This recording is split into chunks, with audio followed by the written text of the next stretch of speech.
Hello everybody, this is Mark from Cedar Creek Bottoms Farmstead Life with another fireside chat.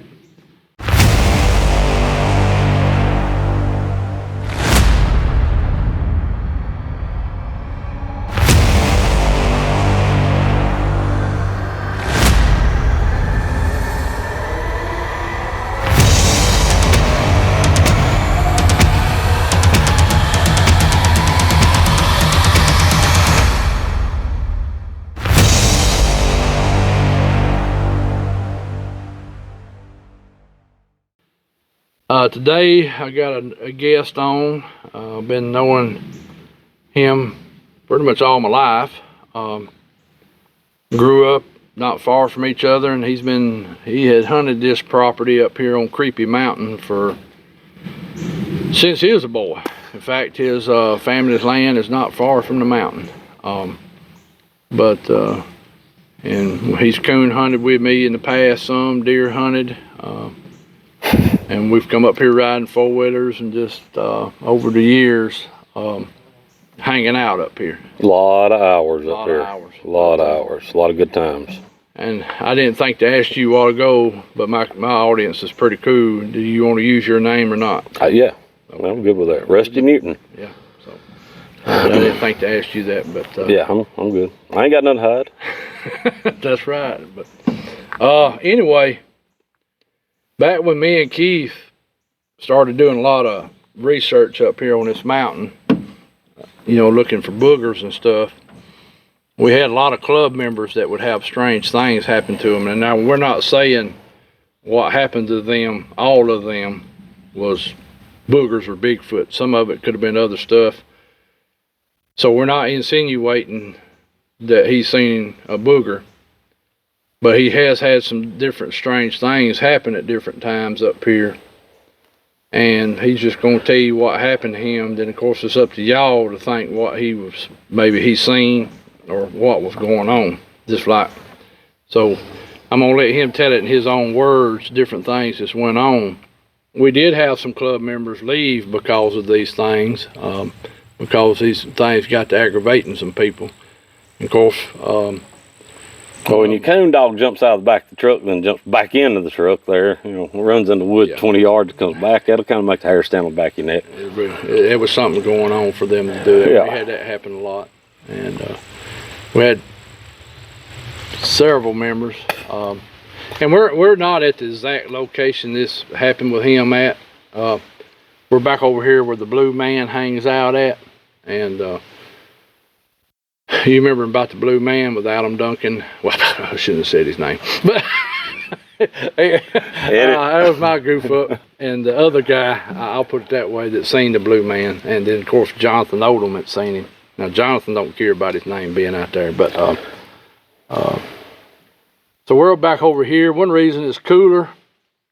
That it is. And over there, where we would have went, is up a lot higher. It's thick as hair on the dog's back, so you couldn't tell nothing over there. And then if I start hearing stuff here, I will pick the camera up slowly and start scanning.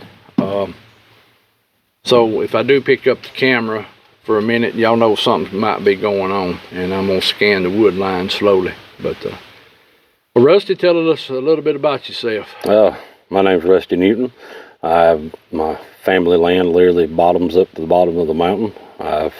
Like Mark said, I've run these woods pretty much all my life. Hunted, fished, played. Me and my cousin load up on Saturday mornings, and I say load up, was on foot back in them days, and roam all over these woods here. Well, I grew up right here at this mountain pretty much really all my life. Did you ever notice anything when y'all were a lot younger out of place? No, and the only reason I can really say that is because when you're a kid, you don't pay attention to things of detail. Right. You're more about that goal of going to that creek or that mud hole or whatever, and you kind of get tunnel vision. This is what we're going to do, and you don't pay attention to the other little things on the sideline. And if you did, and anything was out of the abnormal when you're, 8, 10, 12 years old, you dang sure didn't hang around to see what it was, Right. You already kind of wasn't supposed to be as far away from the house as you already was, so You know, Would you ever hear of any of your kin people, grandfather, or any of your aunts or uncles or cousins ever bring anything to light that was strange or anything that went on? only one story, and it got brought back up.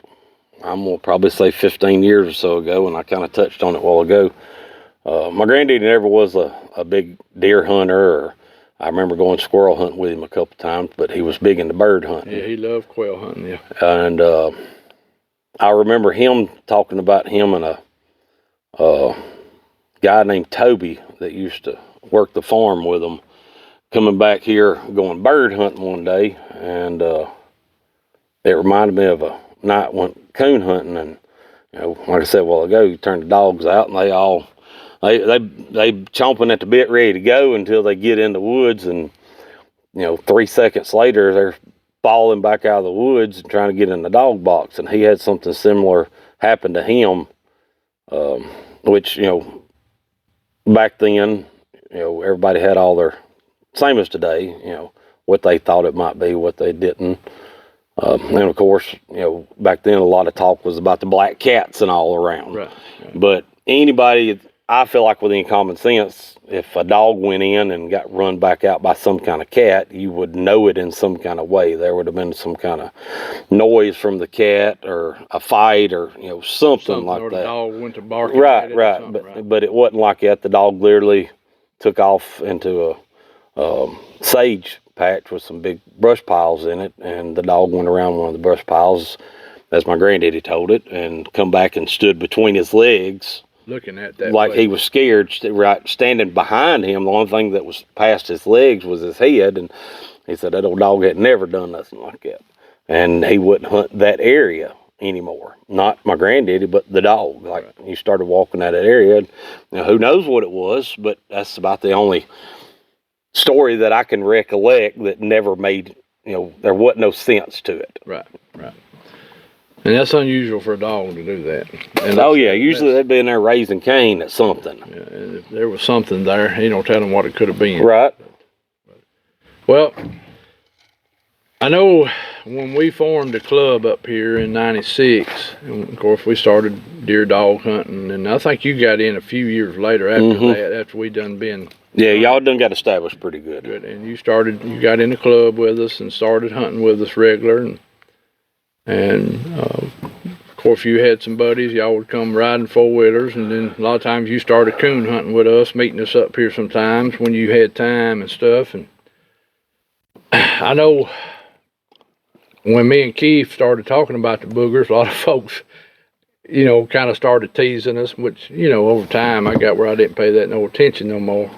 And but then again, all of a sudden you started having people come forward telling different things that were happening to them. And I wonder how many has been in this club that had stuff happen to them and never said a word about it. Oh, well, I'm sure there's been several of them. Yeah, so, but once you, let me put it this way. You knew that me and Keith were researching, so in back of your mind, you was going, well, either Mark and Keith lost their mind, or either you're going, there might be something to this. Me and you touched on this one time, been many moons ago. I wasn't actually a member. I was trespassing, if you just want to know the truth about it. I remember you and I talking about this. It's kind of a funny story. Run up on some members that were turkey hunting, and if y'all are out there and y'all see this, tell me who you are, because I'd like to apologize to you.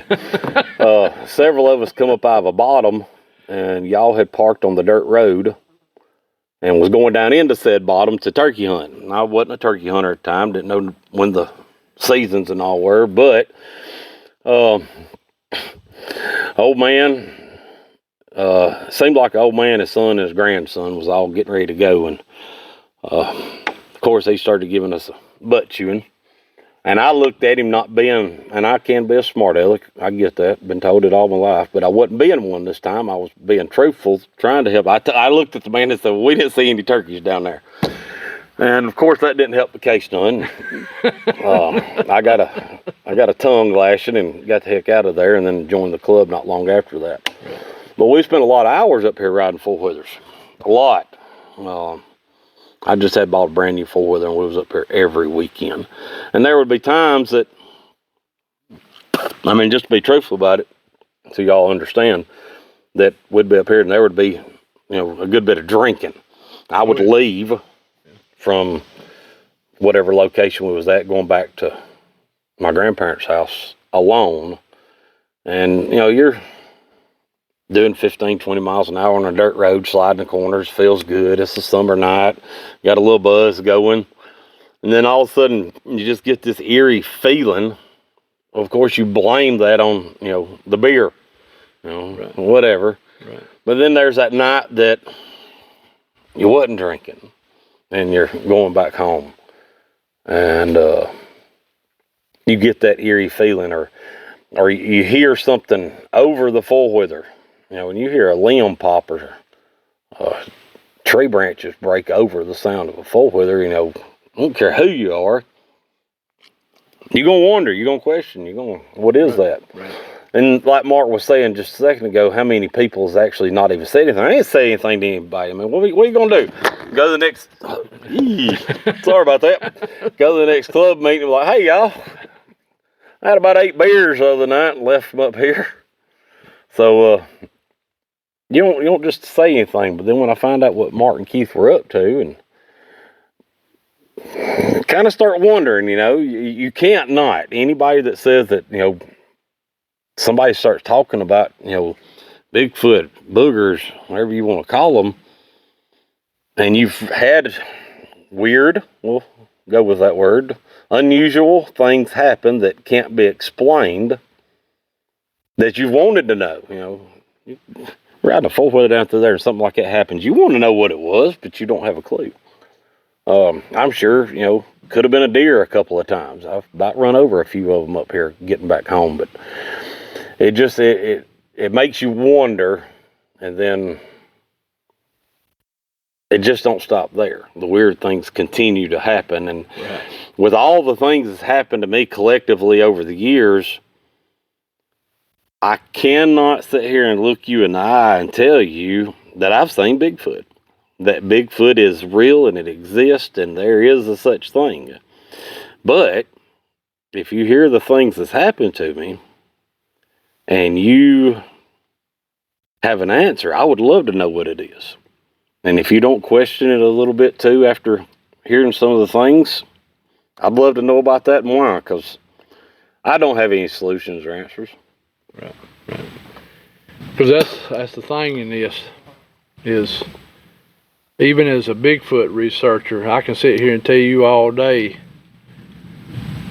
more than likely you were having some kind of booger encounter, but till you see it with your own eyes, it's hard to comprehend. Right. I agree. All those years I coon hunted before seeing my first booger, I had a lot of encounters, or I thought were encounters, they probably were, just didn't know what to make of it. And then one day when I finally seen it, and then when I got on the web and started listening to other people's sightings and encounters and what went on, I said, my Lord, The similarities. similarities are here from years ago. Right. And so, I mean, those encounters before then may have not been that, but the similarities are really there, and I don't know what else it points to. Right. And so, by what you're saying, you've had a lot of stuff too. You can't say it's a Bigfoot, but you know that you've had weird things happen that you can't explain. Well, I mean, how many times in our life has something happened and somebody actually caught a picture of it or a video of it? It's like, man, I'm glad you did that, because nobody would believe this if you didn't.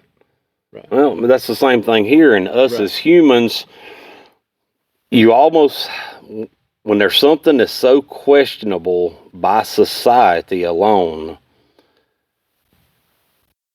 mentally you almost tell yourself that you've got to see it yourself, even though all these things are easily, yep, that's what it was, yep, that's what it was, yep, that's what it was, and they happen to me myself. I still can't tell you with 100% facts that Right. it was, just because I am human and I need to see it for myself. Right. Now, I have seen enough. I'm here. I'm here now. We're doing this. I mean, Right. I would still love to know, just so I could say, yeah, I'm one of the ones that has 100% for sure. But I can definitely say there's things that's happened that will make anybody that is even slightly skeptical be a little more on the maybe so side. That's right. As I am. And that's the thing, is we all should always try to debunk something best we can Yes. to eliminate what it could have been. And if you get to a certain point you can't eliminate it no more, then yeah, it points in that direction. Right. I mean, there's a lot of stuff happened up to here to me. I don't think it was booger related. I think it was paranormal at sometimes, but or just freak of nature thing happening. But Right. Yeah, everything outside of what we call normal can't be. That's when you're just literally grabbing for straws. That's But it. there's some things, and we'll assume and talk about a few of those here in a moment, that really can't be explained in other ways that aren't more far-fetched. A lot of stuff makes you start having more questions. Yes, absolutely. Yeah, you go like, well, what, and it's just like the more you learn about this subject, the more questions you have, because you hear all these different encounters. You become more mentally aware. Yeah. I remember when I first started driving a truck for Budweiser, I didn't even realize Budweiser was in my home city. And then I started driving a truck for them, and it seemed like every time I turned a corner, there was another Budweiser truck. I seen them. There they were. Your mind becomes more mentally aware when Right. there is a possibility of something else going on. You start actually looking, and like when you were 8, 10, 12 years old, and just you start paying more attention. You're right. And that's the thing. Once I seen my first booger, I went to paying attention. Mm-hmm. I went to paying attention to my surroundings better. I started listening to sounds more, Absolutely. because I knew then what I'd seen existed, Mm-hmm.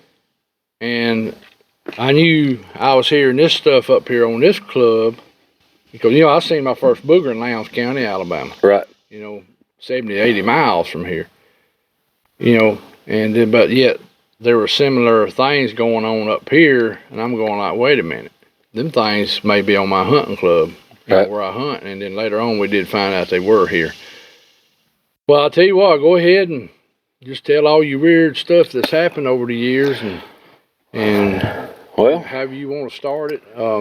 we were on with the four-wheelers a while ago, so that was probably one of the... I'm gonna move it just a hair, because there we go. Yeah, I'm probably moving over here too. You Just right. do Don't worry about it. I'll keep the camera. Yeah, do me like this here. There was a group of, I'm gonna say 6 or 8 of us,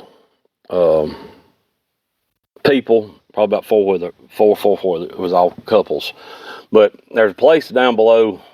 I don't know how much an area, the lake.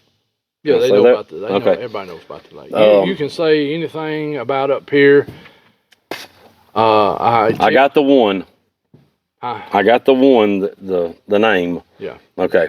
Below the lake, there's a trail we rode it for years. And there is a particular spot. We'd always stop at the lake. Girls have to go to the bushes. Guys get us another beer. And then we would ride from that point down to our next stopping point. Right. Now y'all were heading down toward the Widowmaker. Yes. Okay. I've showed Yes. Widowmaker. We're going down the trail that leads off the lake down the creek there. You that can rides say out. pretty much anything about the club except for the name of Okay. it. Try to not to. We just called it Creepy Mountain because Gotcha. that's what Finding Bigfoot started calling it. Well, them and Adam. Right. And Adam was coming up here. Remember that? Well, about halfway down the Widowmaker Trail, as it was called, or the lake trail going to the Widowmaker, there is a point where you could turn off to the right and come back up to a main road. And we had stopped at this point so much over the years that there was actually a trash bag hung up there for people to Throw the trash. throw the beer cans and all remember in, the old bag whatever. hanging there.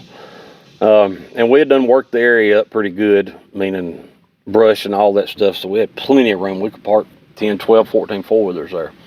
Well, this particular night, there's about 4 four-wheelers, and we pulled in there, and the girl that I was with needed to goes to the bushes. So we walked back up. We didn't go, I mean, just out of moonlight sight. And there was this smell that was just, it had an ammonia smell to it. So the first thing everybody thinks was, okay, that's probably where a bobcat has peed or something like that. I grew up around cats all my life, and cat pee does have an ammonia smell to it, but there's also a rancid,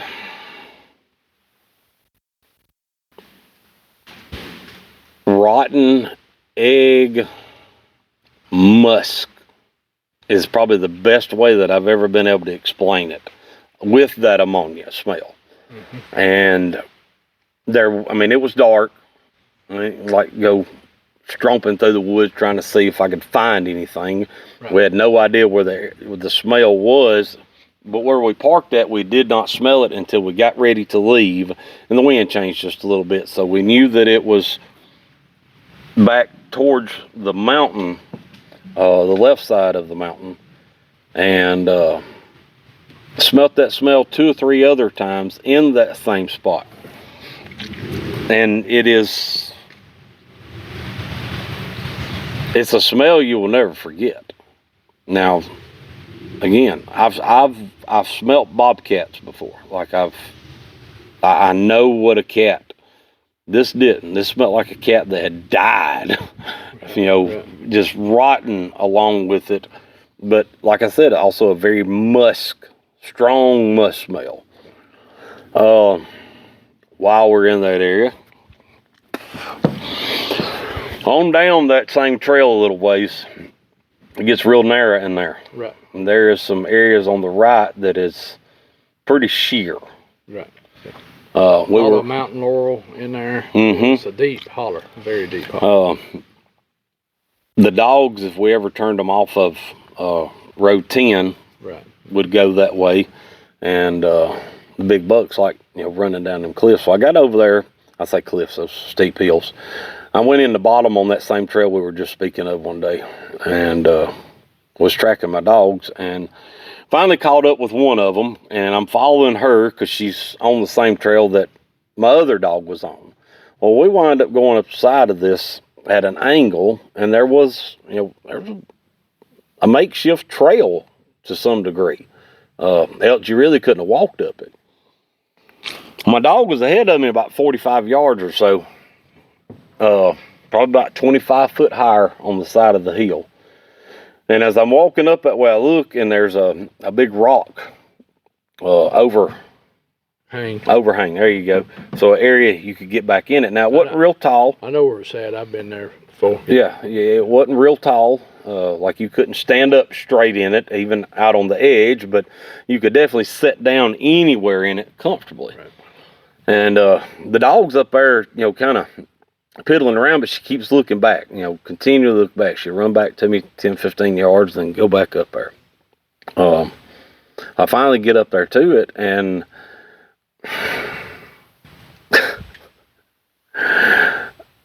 I'm picturing it in my head again, and I'm still just as bewildered by it now as I was then.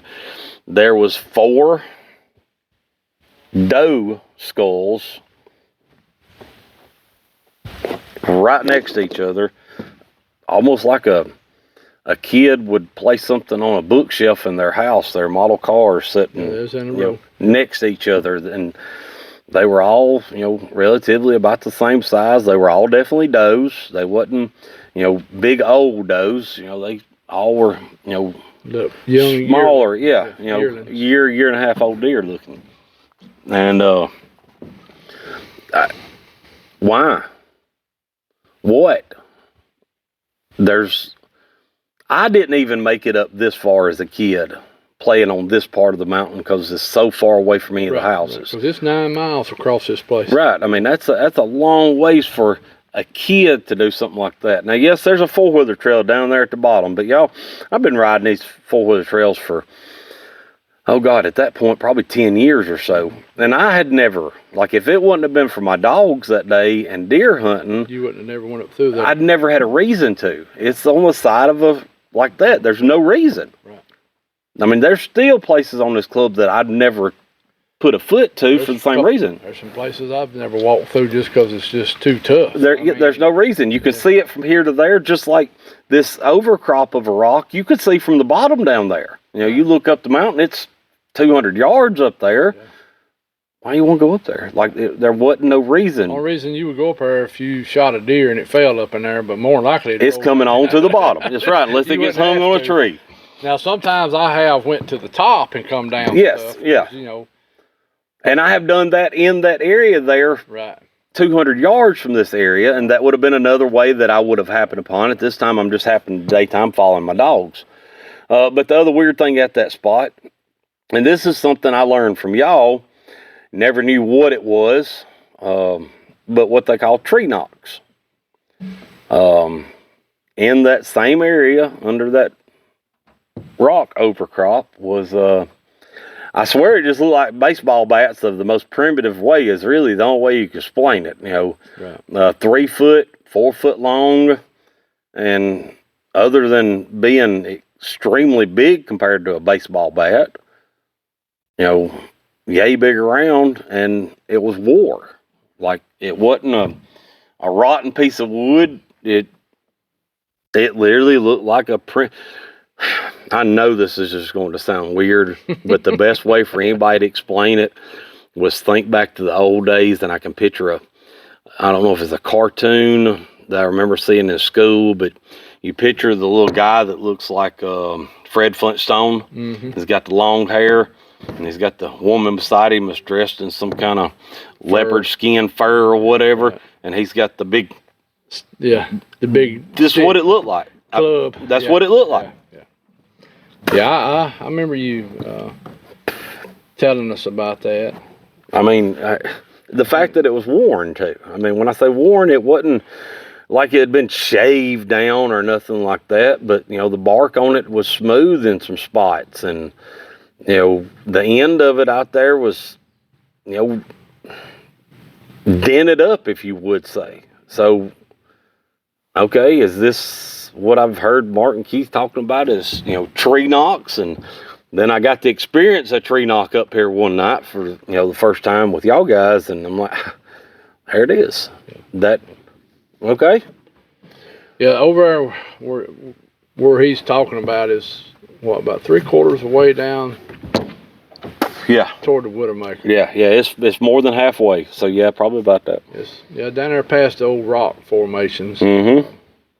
Yeah, going there, there's 2 places it gets real narrow in there. And one place you have to run the 4-wheeler down the creek a ways because the banks are so steep. But it's been a long time since I've walked in there, because, my Lord, when you go in there, that's a walk. And the only way out is up 2 bluffs. And that's why I'm going to run the 4-wheelers in there. Yeah, I agree. And, yeah, I remember you telling me about the skulls, and I never did get over there to look at them. I wish I would have. That's just like another guy told us about finding. In fact, me and you was talking about him a while ago, but we're not going to say his name. But I don't know if you remember him bringing this up, but over on off of number 6 road, that big deep holler that comes out in front of by the trailer, down in the pastures. You know, it's a big long holler. Yeah. You know, there's a couple of little fingers off it. You know, and one of them's a real deep finger. I've been in it a couple of times. But he come back one day and told us, he said, man, he said, I found like a boneyard over there. And he said it's full of deer bones. He said it looks like some cow bones. And he said there's no way somebody's dragging their deer and dragging the cows down there to that point. He said there's no way, because he said it's like 400 or 500 yards down there. He said who, because that was his question, who on the club would drag a deer carcass, throw it down there? Well, you know, that's not, by the way the crow flies, all that far from that same area. Right. I mean, if you do it a straight line, yeah, you're not that far. No. And he described it, and I finally went and found the place. Now, of course, when I got in there to it, there wasn't as near as many bones as he said, but first of all, we got squirrels that will eat. Calcium. calcium. And over time, a lot of stuff disappeared, and other animals too. There was still a lot of bones there, and I did find some cow bones. But wasn't it weird though that there was coyote bones in it too? Yeah, he said there was coyote. That was the weirdest part for me. He found some coyote heads, or what looked like dog heads. Right. That was the weird part for me. And then, of course, during that time period, we had deer dogs that went missing that we never found. Right. You know, and I don't think they got picked up, but I mean, I may be wrong. But I've only known a few dogs that went missing from up here that we found later off. Right. You know, done got off somebody's house or something, and they called us. Right. You know, a day or two later, but all of them wasn't answered. Yeah. So we've got a good amount of dogs over the years that's went missing up here. Some coon dogs too that never showed back up. But now, you know, they could have been picked up by somebody, and you never. Hey, you can't. There's no true definite answers on a lot of this stuff. But that is, yeah, way the crow flies from that where you talking about that rock overhang to where he was talking about, and where I finally went in there and looked. Well, me and Keith both walked in there. And it's a heck of a walk, but oh yeah, I wouldn't want to walk it, but it's not far for, you know. Yeah. Deer could cross that and. Oh yeah. Just. Yeah. Well, you know, when we used to run deer dogs up here and we jumped deer, they've went this 9 miles across. Yeah. About, I mean, it seemed like what, 20 minutes or quicker. I mean, or quicker. Yeah. I mean, you know, they'd move across. You know, especially the old big buck. And they're not even moving straight lines, so yeah, it don't take just a second for. Especially something that lives in the woods like this. And if that was a boneyard for them, maybe, and of course when he was in there, I think he also seen some hair and stuff still there. So there was some fresh stuff. I found some hair on a tree one time.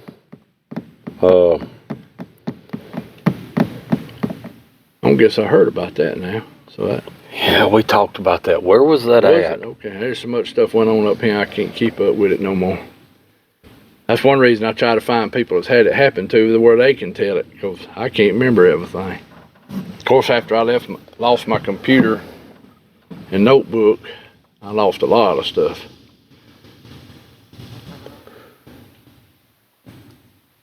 That's not going to be far from where the big story happens from.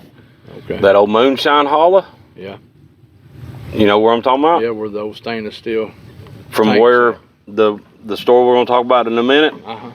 That ain't going down that hollow right there. Yeah, it ain't far through there. No, and that's where the hair was.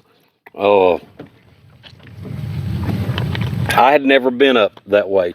If you remember, I was hunting a chocolate buck over there. Right, because there used to be one lived over there. It's pretty. I had him just literally run right up on me one day.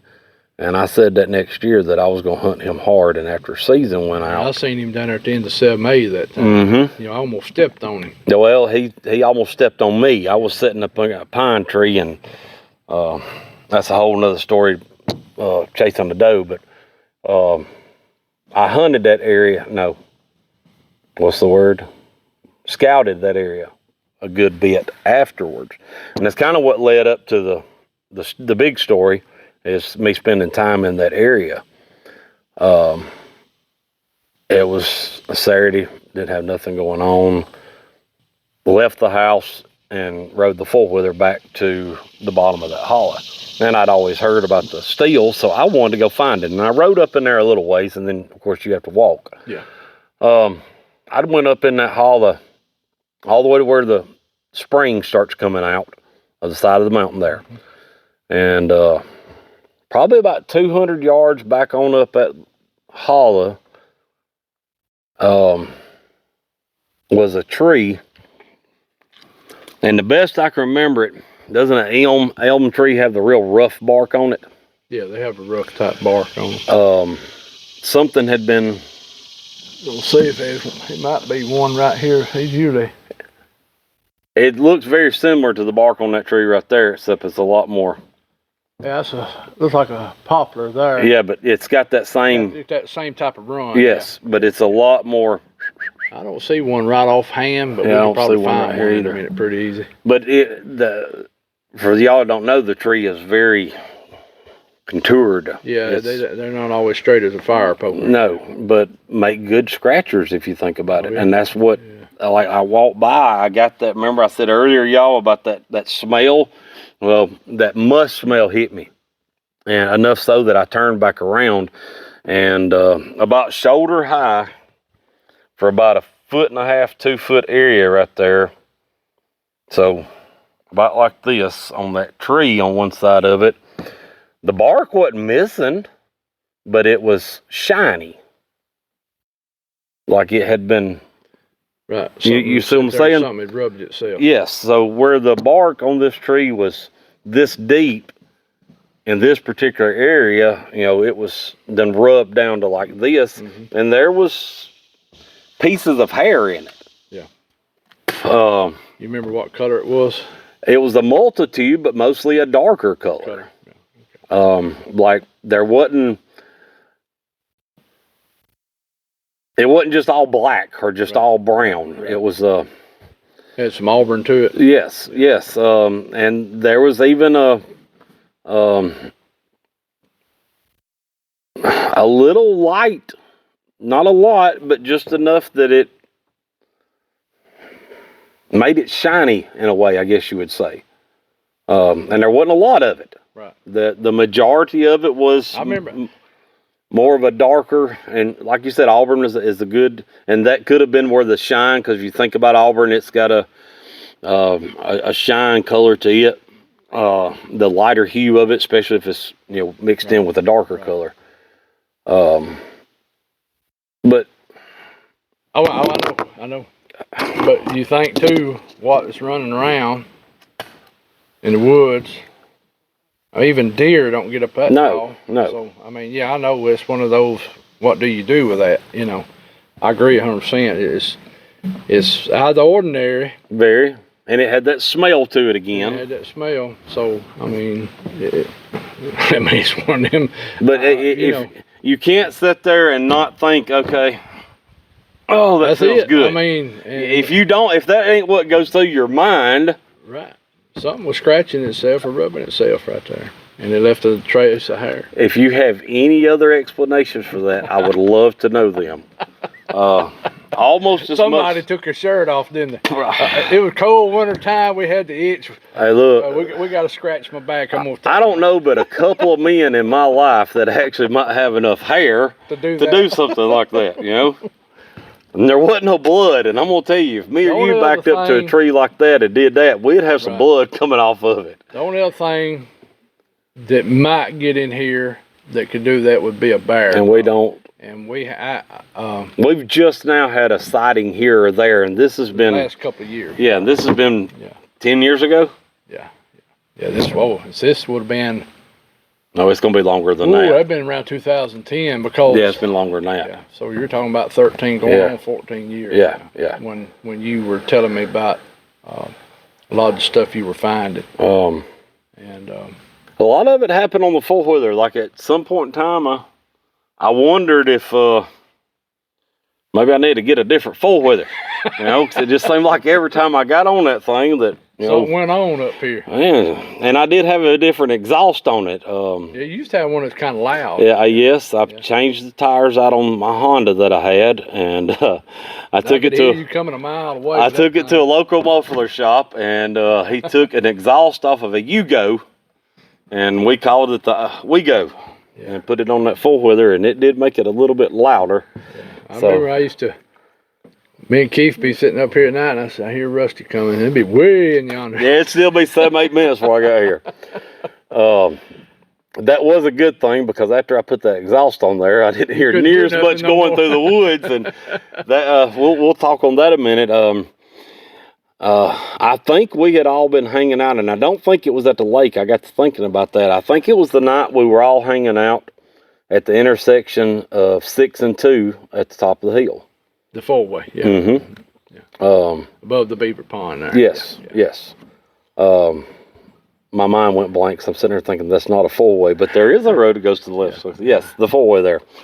I left from there, and the trail that I use Do you remember that night? Do you want to go into a little bit about what had been going on up to that point on that night? Because that would answer why.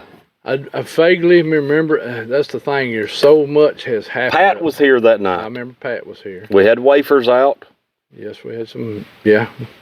He had his thermal. He was set up at the lake that night. Right. And we had. Let me think back a minute. There's so much went on. I cannot remember everything no more. And I hate it too. I remember Pat was here. We had some lady with us. I don't remember who.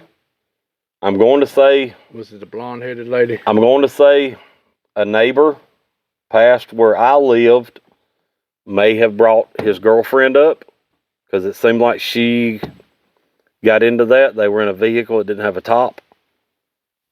Oh, you talking about Hattie? They already know about Hattie. Okay. I don't know who can and can't, you know. Well, I haven't interviewed Hattie. Okay.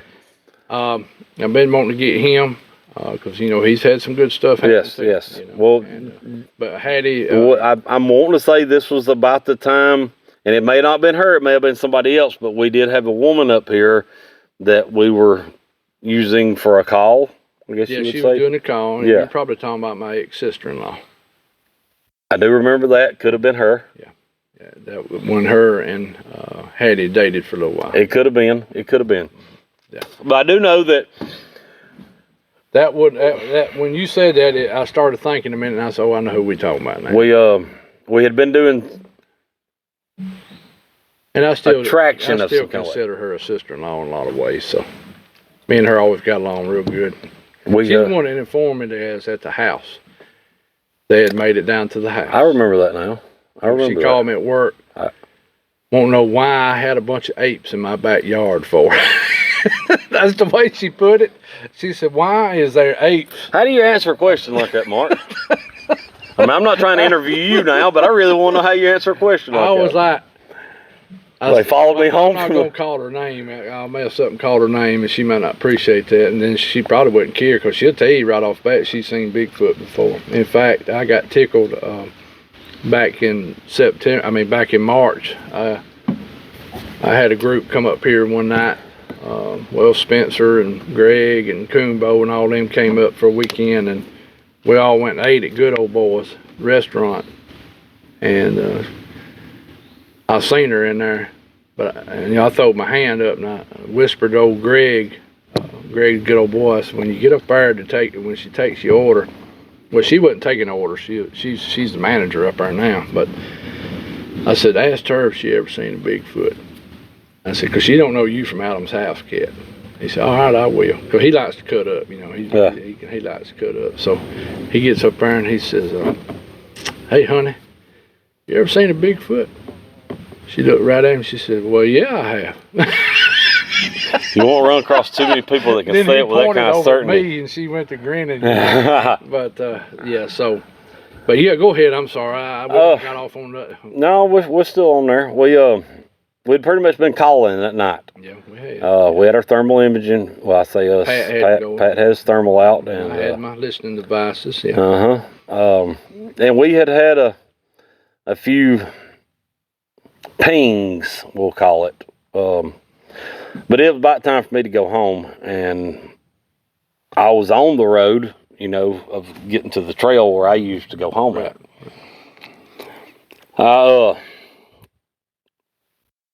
Before I left the four-way stop, or as I left the four-way stop and started going down the hill, there's that wet weather branch at the bottom. Right. When I got out of that, it sounded like the four-wheeler was echoing into the woods. Right. Now, I hadn't been drinking that night.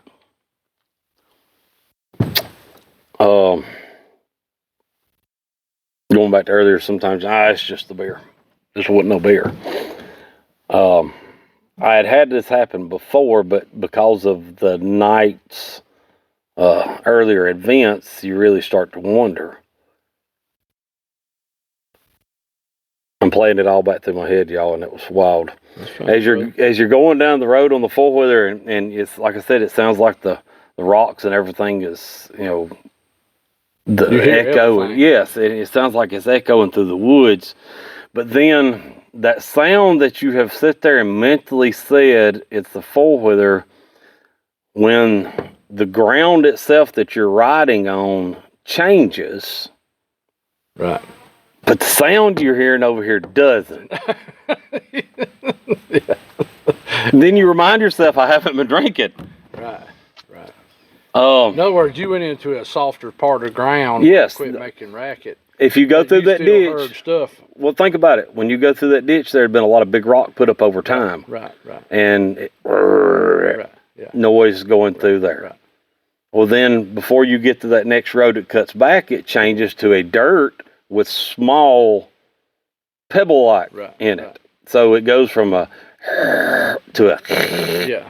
A different Well, noise. Yeah. This sound that I'm hearing, that I'm blaming on the rocks under the four-wheeler, continues on after there ain't no more rocks under the four-wheeler. Right, Okay. Now Remember when here, you called me about it? now I don't get rattled easy. I don't. I don't try to. Stuff don't bother me. I don't. I walk through the woods without a light just because, as I was growing up, my granddaddy always said, "What's there at night's what's there in the daytime," and that's not true. It is. You just don't know what the hell's there. Sorry, during the daytime either. You Don't know, worry about it. I mean, the same stuff there at night is during the daytime. You just don't realize it's there. That's true. So at nighttime, you should even realize less is there if you'll just focus and go and Get tunnel vision. right. I don't mind walking through the woods. It doesn't scare me. I don't used to love to walk through the woods without a light. Oh yeah, I love Especially it. on a moonlit night. Yes. But nowadays, I after I realized how big them rattlesnakes are up here, Yeah. You get older, you get a little wiser, you know. you're like, So the where I don't get rattled on this kind of stuff, and I'm actually getting rattled now is this noise is coming from this way. 200 yards. What have I got to do? I got to turn this in way that way. onto a very narrow trail that Is narrow. yeah, 8-10 miles an hour for a quarter of a mile, and then it's lock it up in 4-wheel drive low and crawl off the side of that bluff Yeah, and not man, just because it's rough. Yeah, it's a rough bluff. uh, I've been down it many and up. But yeah, it's not somewhere you want to be being pursued in any kind of way. I mean, y'all, up or down. But this noise continues with me, and now I've turned off the road, and it's turned with me, meaning the road turns like this. Well, it's been right here, and it turns with me. I'm trying to watch where I'm going. Of course, I've had to slow down, so I'm more, and every now and again, that noise you would hear would all of a sudden be really amplified, like a right. just a loud. I'm sorry if that was loud in y'all's ear. That dog jumped up. I'm pretty sure everybody did too with this mic right here. It was just a very loud snap, like a Right. a semi-dry branch would make that snap. Right. And so many noises, like 100%. 100%, I know for a fact there was something there. Right. Okay, so some of y'all you probably had a deer that everybody's been riding along the side of the road, and a deer not know what to do, and it runs along the side of you for a quarter mile. Okay, then why did that deer hang a left when I hung a left too?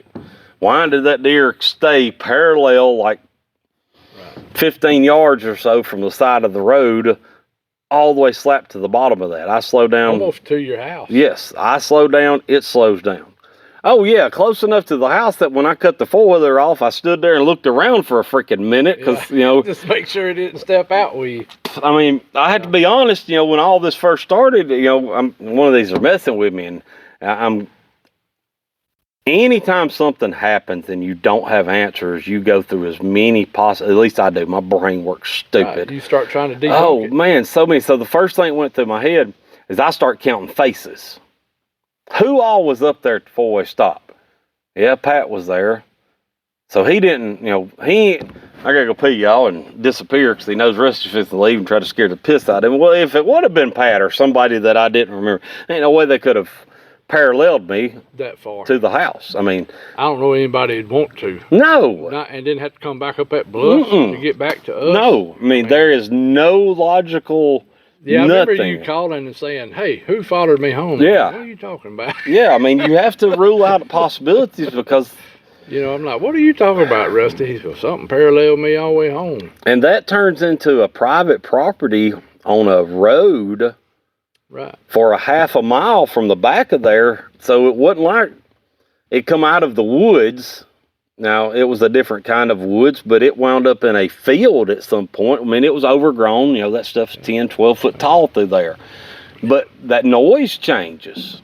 And every time the woods changed, It changed. so I am 100% sure, I can say this with no doubt, there's something in the woods. Right. Now, y'all want to sit here and say it was a deer or a dog or something like that? I tell you what, I don't want to feed a dog that big because that thing made some racket.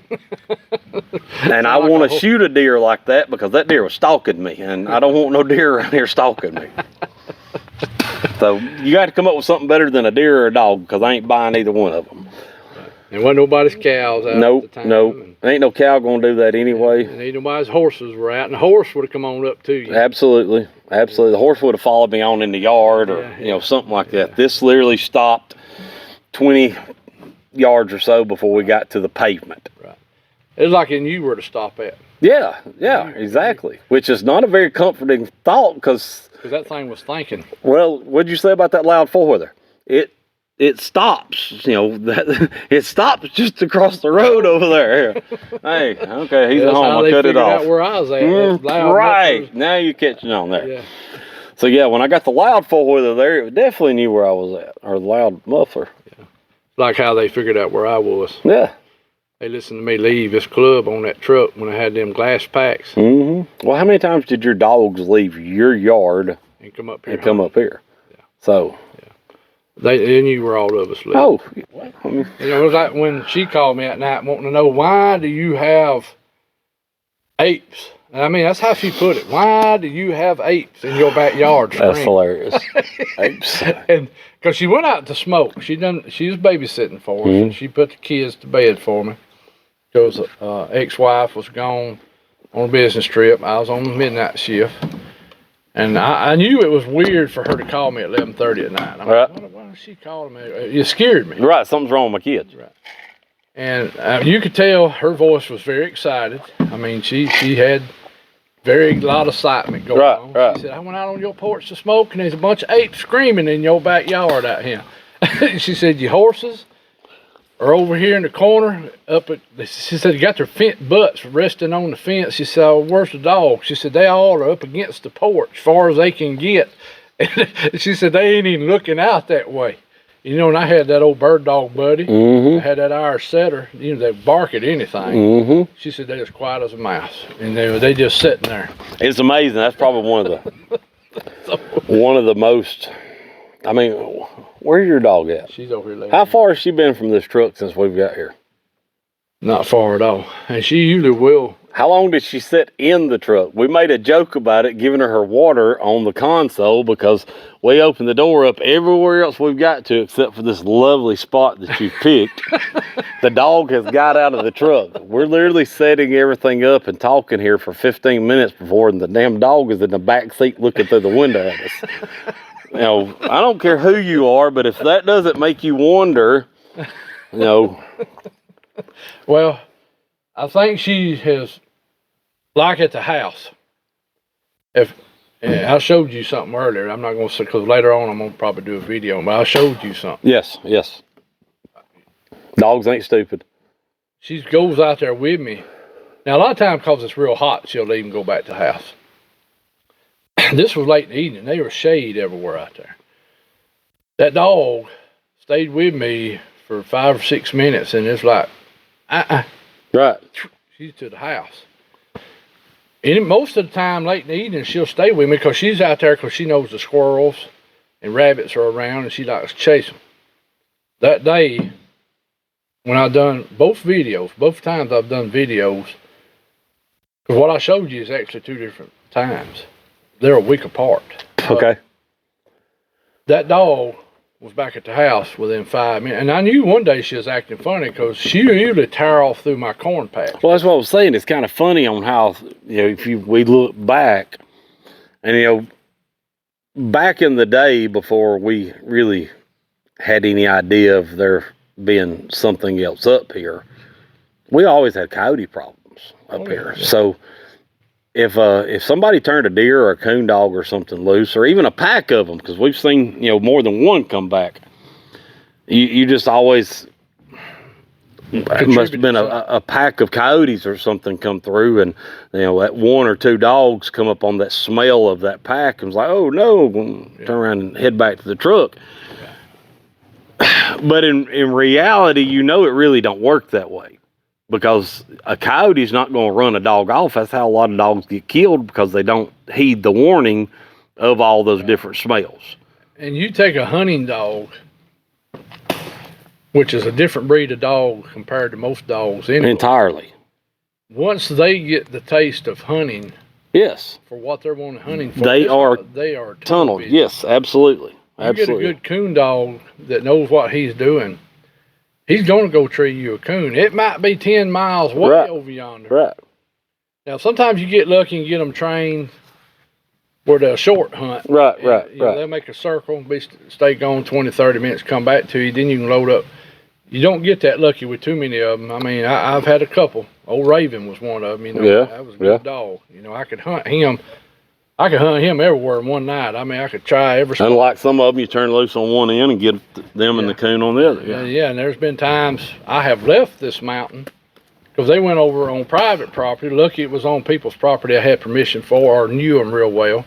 They didn't care, to get dogs. So, because they'd be treed, they done went 4 or 5 miles, over yonder on towards Shelvin Rock or treed, Well, how many times we turned out and couldn't find them and get home and there they are. Laying up on the porch, Yeah. And that was one thing I always liked about that. Oh, yeah, that was always a good thing about it. I don't know how many times my ex would call and was like, hey, you want me to bring Crackhead to you? Or, like, yeah, we got another run she's got to do. I'll meet you at the gate or whatever. Well, if you want to get ahead in the explain that. Like he's saying, he ain't saying it was a Bigfoot, but there was some weird stuff went on with that situation there, and it was several days in but I'll let him start it off. And we're going to the big one now. Go ahead. This is probably my. Cause I ain't slowing you down. Now don't get me wrong, but we've already been on an hour. Now that's cool. I ain't worried about that. Really? I don't want to wear you out either. Oh my God, I didn't realize. Literally, you said 30 minutes earlier. I'm like, we got to be getting close to that by now. I wonder if we need to tack this up a little bit. No, hey, I ain't worried about time. If we do 2 hours, we're cool. Because I'm going to tell you now, most of the people that's listening to this is going to listen to the whole thing. Well, I hope anybody that started listening is still listening, because this is, if there's any of them that's more unexplained. I don't know if this makes sense. I'm probably coming up with a new word. This is a rusty word. How about this is the most unexplained, explainable Bigfoot there is. You understand what I'm saying? I was up here riding one day by myself. I would get off. Maybe people need to understand first that I would work night shift, and I would get off 6 o'clock in the morning, and I would literally. I could hop on my 4-wheeler from my house and be at the lake. Now I'm getting it in about 7 minutes. Yeah, on the 4-wheeler. And everybody'd still be in the bed on some days, so instead of going in and waking them up, I'd just hop on the 4-wheeler, and it'd be a good way to wind down. So I spent a lot of days up here, just coming up here in the morning for 15-20 minutes. This one particular day, I decided. I've been standing over here the whole time, and the darn fire ain't bad, and I finally hit it. But go ahead. So I'm going to have to get over this At least you ain't over there dancing. So just make sure I don't get out of line here. Yeah, I'm watching from this. This particular morning, I had worked off, and I wasn't just going to go to the lake and smoke a cigarette and around head back to the house. I decided, maybe that's what I was going to do, but I decided to make a loop around the club. And I went up and I hit 2 road and went to the right. and I don't know how much they know about trying to explain exactly where we was at, but it's an area they called where the swamp was on top of the mountain. Yeah, over at the what we called we called it the swamp on top of the mountain. Just a strange place. I mean, it's literally, it's just a big wet swamp that's on top of a mountain. Makes no sense at all, which kind of fits, doesn't it? Remember, we killed beavers over there. Oh yeah. I mean, there's been for cottonmouths over there on top of that mountain. It's weird. Well, I mean, we've turned it into an ATV part of a run that we did up here a couple times. Anyway, I'm in that area, and the road kind of turns back and then makes another turn, and then it starts up a pretty good little grade. It's not far, maybe 100 yards max. And to the right of me, now at the bottom of the hill, the road splits as it goes into that little curve.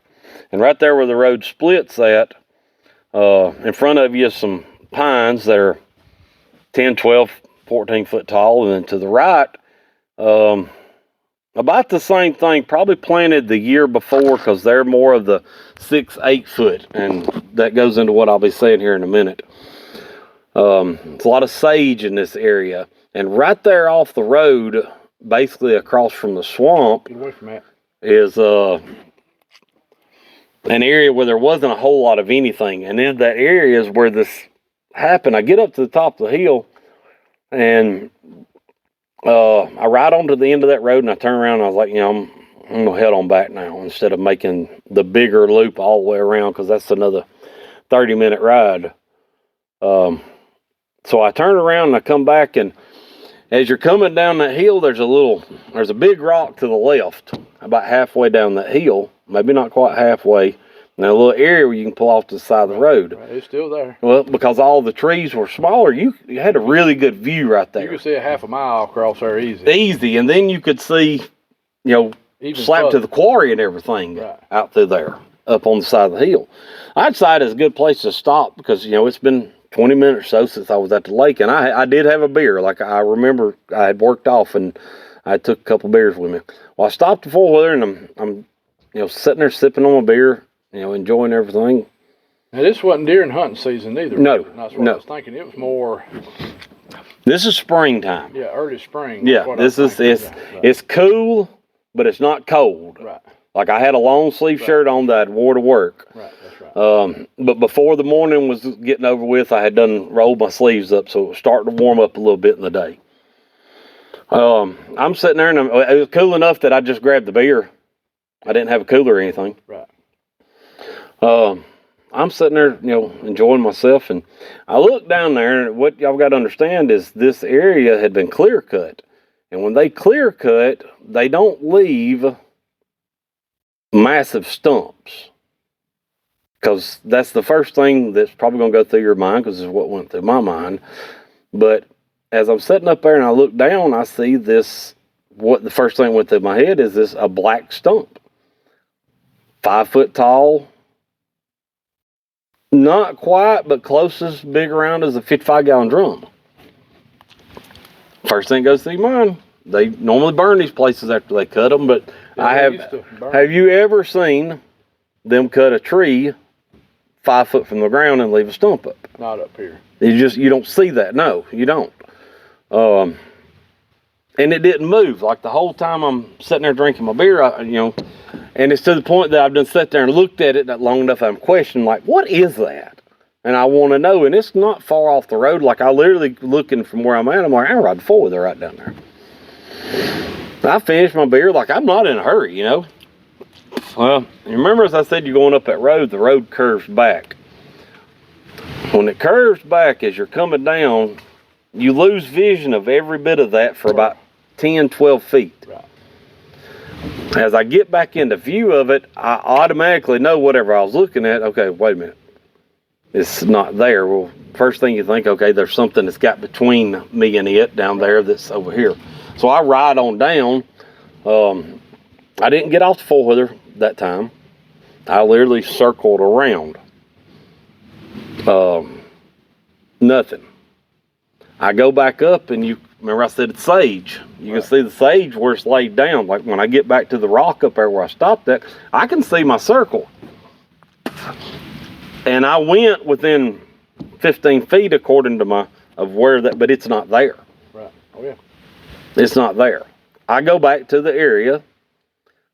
I don't see anything. There's no feet print. There's nothing.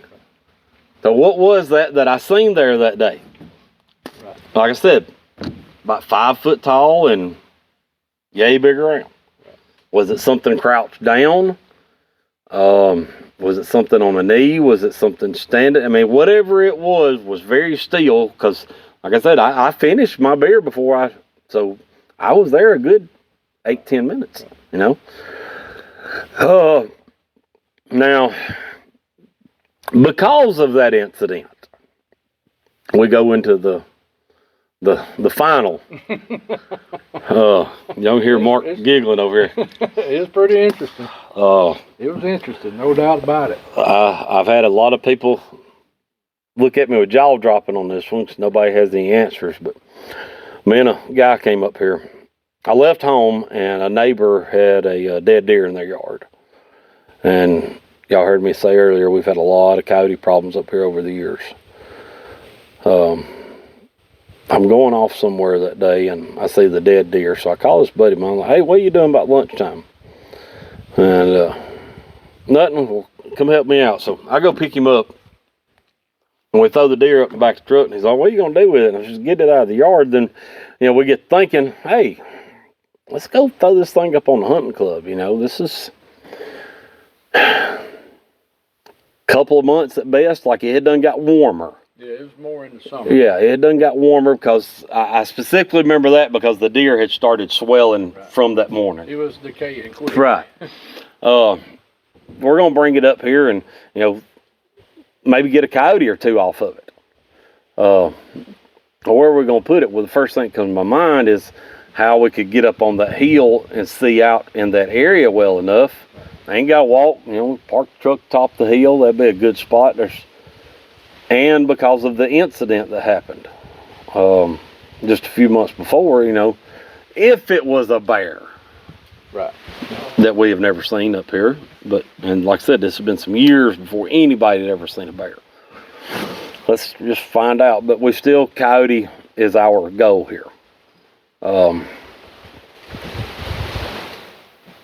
We get up there to the spot and it occurs to me with all the coyotes up here, how is this really going to do us any good? Because they're not finna come to it right now. So we really need to come back tomorrow, but the deer's not going to be here tomorrow. Like they're going to probably get it and be gone with it. I don't have night vision equipment for hunting and all. We don't have no choice but to leave it up here. And one of us come up with a good idea. There's a piece of short rope in the truck to tie it to one of these pine trees. Now, y'all remember I said these pine trees are, you know, 8 foot tall or so. So they're yay big around, you know, somewhere in that neighborhood. Well, that side, the pines were bigger because they were planted earlier than the side you were hunting off of. Yes. Because when they came in and clear cut, they went down that side to the right side of that road and they cut that. Then it was like a year or two later, they came and cut the other side. Yes, yes. That's why you could still see down there. Right. And also where that swamp pond come across right there, across the road. There was an area in there that was open. right. I mean, probably at least a good 150 feet off the road through there that was mostly sage and just a sporadic pine here and there. Good or something. Right. Right.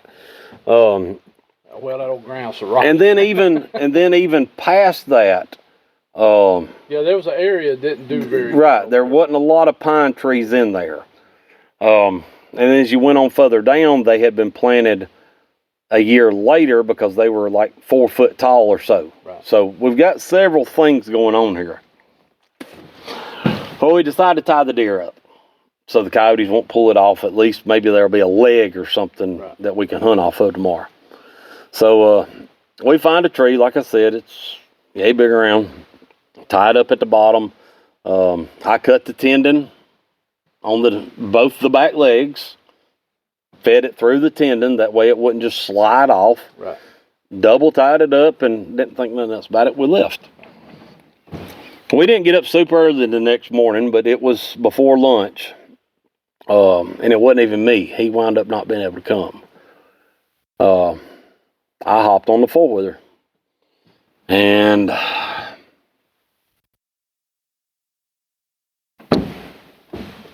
I got up there, and he called, telling me to come get him, and I said, I'll be back in a little bit. I'm almost at the spot.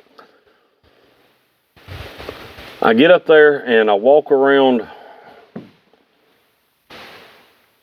to where the deer is supposed to be, and It ain't there.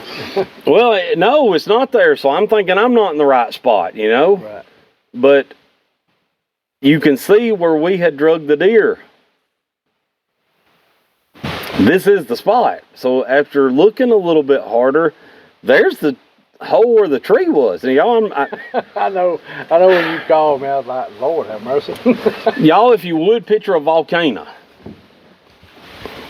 And this is important. On a volcano, it goes up like this, you know. The dirt mounds up from the side with a hole down in it. That's what this looked like. Okay, why is that important? Y'all, if a coyote had come up there, or a pack of coyotes, because we're talking about a 120, 140 pound, you know, good doe that is tied up by both legs to a tree, you know, yay big around. One coyote is not going to pull that tree up. I mean, I feel like a pack of them would really have to have somebody over there heave ho to get this. I think you'd see more chewing you would anything. Yes. Like, look, y'all, let's just eat it off the tree. We'll leave the tree, you know. Bugs Bunny wasn't that stupid. But no, the tree is gone. So I make us a little small, you know, look around, and the crazy part is I'm not finding any blood. I'm not finding any hair. Okay, we definitely need another set of eyes. So I go meet the buddy. We get in my truck. He comes to my house. We drive the truck up, and then me and him start doing what we called a grid search in a circle pattern. And we separated, you know, 10, 15 feet and just made a swirl going around the area. And Mark, we went a good 150 yards or better until we got into the bigger set of trees in that next road over. And we never found a piece of hair. We never found a drop of blood. There was not any prints of any kind. Now, y'all remember, that's the swamp. It runs across. It carries that small, fine, red dirt, Well, it's the clay. silt. Yeah. And in this area where we put it, It was pretty silty. well, hence why I knew exactly where we took it, because there's the drag mark going in. Right. Where he and I, and that was the only mark. How did this deer and the tree and the rope I know. disappear from this spot with not a blade of this sage turned over? You gonna tell me that a pack of coyotes come in there and all heave-hoed up and then put it on their backs and walked out with it with the last coyote dusting for prints? Right. If you think that, I got some property for sale for you. Do I have an answer? No, I do not. But I know that a 140-pound deer does not just disappear and leave no traces behind. Now, some of you are probably thinking, because this was one of the first questions asked, 2 people knew I put that deer there. Me and the buddy. And that buddy of mine could not, A, have got on the mountain because he only drove a car. B, if he did have a truck or called a buddy, couldn't get in because of the locks on the club. 3, C, whichever way I'm doing this, could not have got you to that point if somebody would have told him there was $1 million satchel sitting there. It was that far back off from the main part of the club. Nobody played a trick on me. Right. And then I came when you called me, Mm-hmm. and I started looking. And there are pictures of it. That report was put on the AlabamaBigfoot.com. Of course, when Mr. Mike Mullane passed away, his family shut down the website, and I had downloaded all my stuff, all my reports, because Mr. Bill White called and told me to, because he knew what was happening. And of course, when my computer in 2013, whatever happened to it, I lost a lot of that. Now, Mr. Bill White had pictures of this, of the tree being pulled out of the ground, the area. And when I was trying to talk to him when he passed away, so I was not able to get it. But now, I did tell you he wrote your report up in his book, right? No, I did not know that. Oh boy, I got to show you it. No, I did not know that. Your Okay. report, and it's in his book. Okay. Now, he does not name you. Okay. He names me and Keith, because we're the ones that submitted it, but it is in there. Okay. So it's if anybody has any, I mean, I would love. It's one of those things Well, that. when I talked to him that day, after me and you came back up here, and, we walked it again, and, I looked at the stump hole, and you're right, there was not a print nowhere. It was Nowhere. strange. Nothing. It was very strange. Had been no rain or Right. nothing. It was dry weather. It was just strange. Of course, we tried to debunk it best we could, and we couldn't come up with nothing. No. And when I talked to Mr. Bill White about it and told him the circumstances, and then sent him the pictures, he just shook. He called and he said, "I don't know what else would do that." He said by him seeing something there prior to that, Within feet of the same area. the same area. And he said, more than likely, it sounds like something was watching him put it out when he brought the deer. Very well could have been. Now, I will say this. Not long before that, back during that winter, if you remember, you might remember this, we were running 7 road, number 8, and number 2. You know how we used to divide off and, turn packs of dogs through there. Keith and another stander was right there about that where that happened. They said across the cutover, they watched a tall figure come out of those old Virginia pines, we call them. The ones they planted over there on the backside that I don't know why they planted them. Correct me if I'm wrong, but did that not all get stirred up about wondering who was out here with that orange to start with? Well, that's the first thing they said. Yes. They come over to CB and said, who is up there on top of that ridge Right. with no orange? I They was thinking it was a dog stand, not a dog handler. Yes. They had turned, because we were turning the dogs Right. one side from the east, one side from the west to try to run them to the middle. I remember. And back then that cutover was waist high right there, on that side of the road. And that's when they got on the radio and they said, who is up there on that big ridge with no orange? That was a big thing about us. Yes, you yeah. deer hunting, you better have some orange. Yeah, I mean, everybody did, so if somebody wasn't, it was a big deal. So, and then of course Keith calls me on the phone. Because nobody's answering. Well, he called me on the phone. He said, Mark, he said, I don't think it's a person. I said, why you say that for, Keith? He said, if that's a person, he is huge. I was just to say, because Mark, is that you over there? If it ain't you. He said that. He said, and it's brown colored. And he said he watched it walk out. Him and the other stander watched it walk out. And what it was, that the dogs were right below it. They were chasing. They had jumped a buck, because I remember somebody, I think, shot at that buck that day. Because there's a draw down through there, and them dogs went right down that draw and jumped the deer. The dogs started running, and that's about the time this figure come out of the wood line into the cutover and was kind of peeping down where the dogs were. It wasn't paying attention to the hunters. It was looking where the dogs were.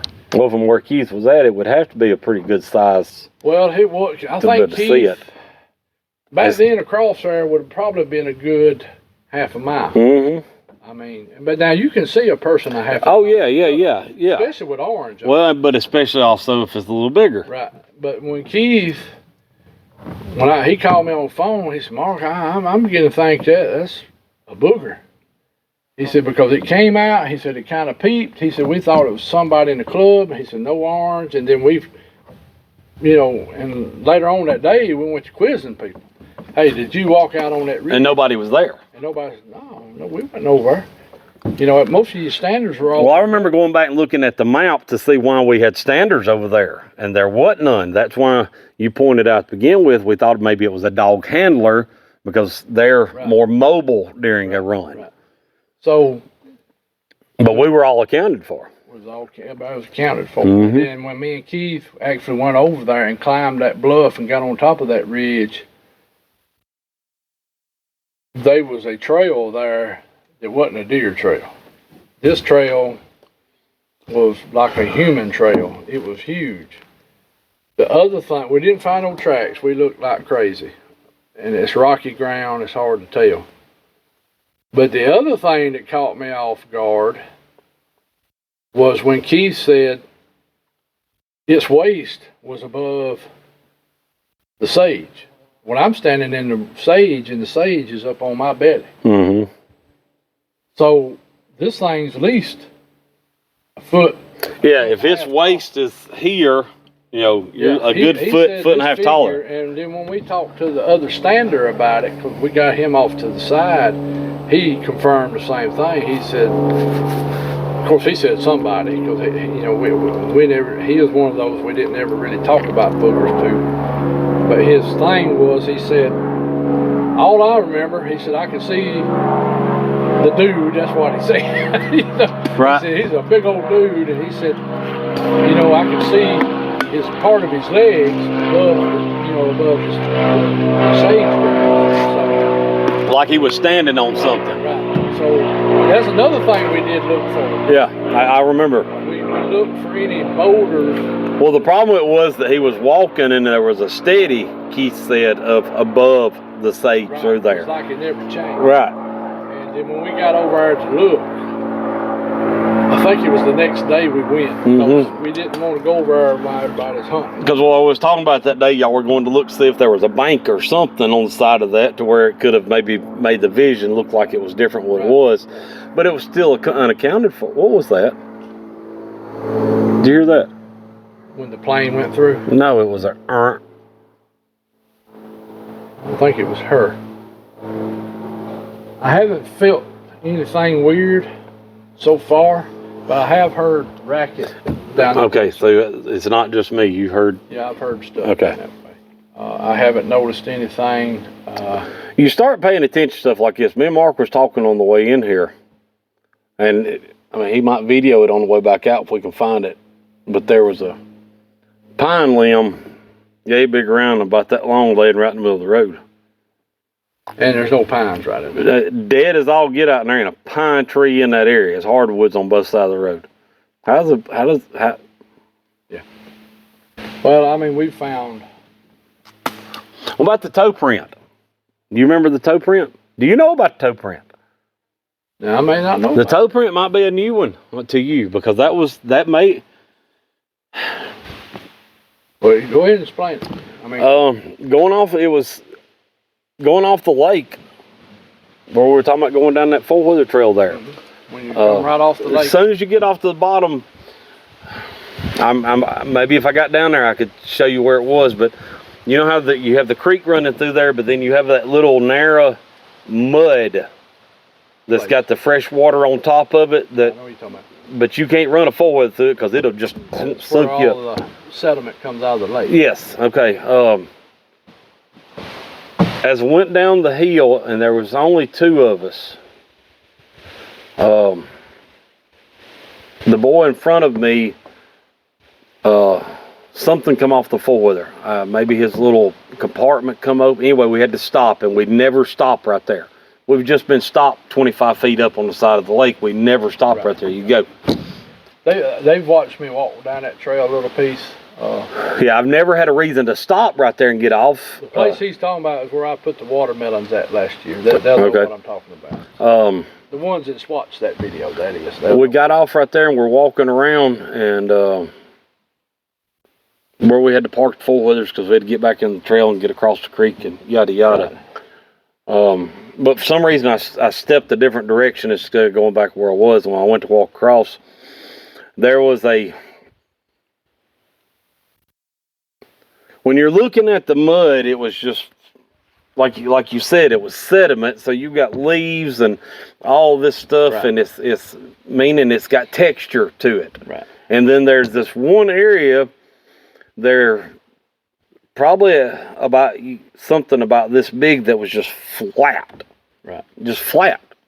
Well, get looking at it, and it's right on the edge. Like, here's the dirt, and then the mud starts and goes out probably about this far. Right here on the edge was that, and it was 3 inches long or so, and about 2 inches wide, and it looked like a massive toe. Massive.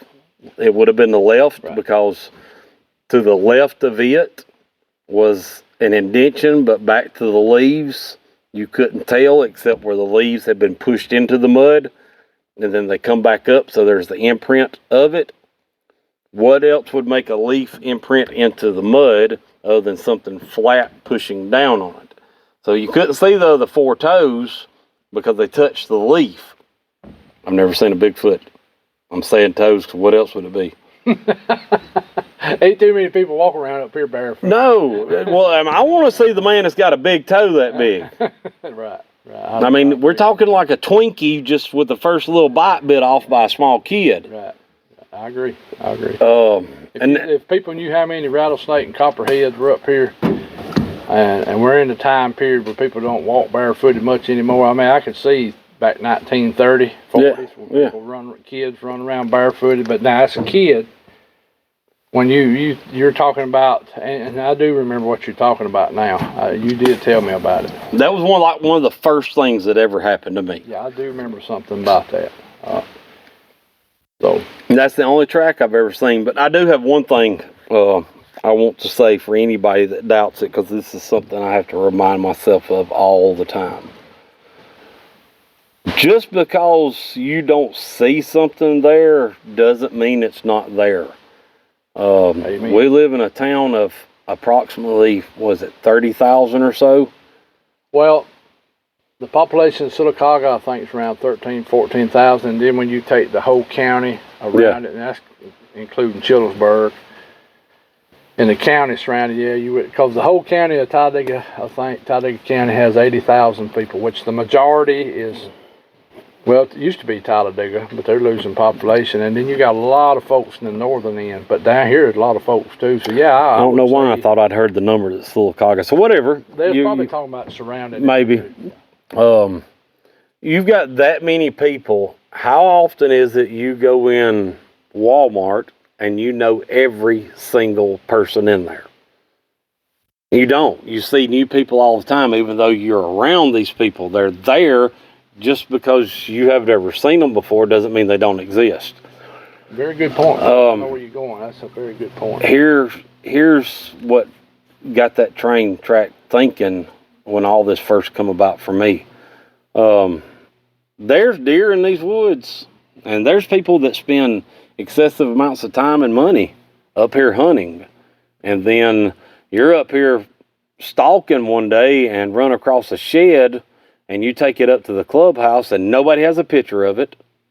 Nobody has ever seen this deer, and you've got 20, 30, 40 men that's been hunting this land, but nobody has ever seen that deer. Not a picture of it, not nothing, but yet here it is. Right. Just because you haven't seen it, don't mean it ain't there.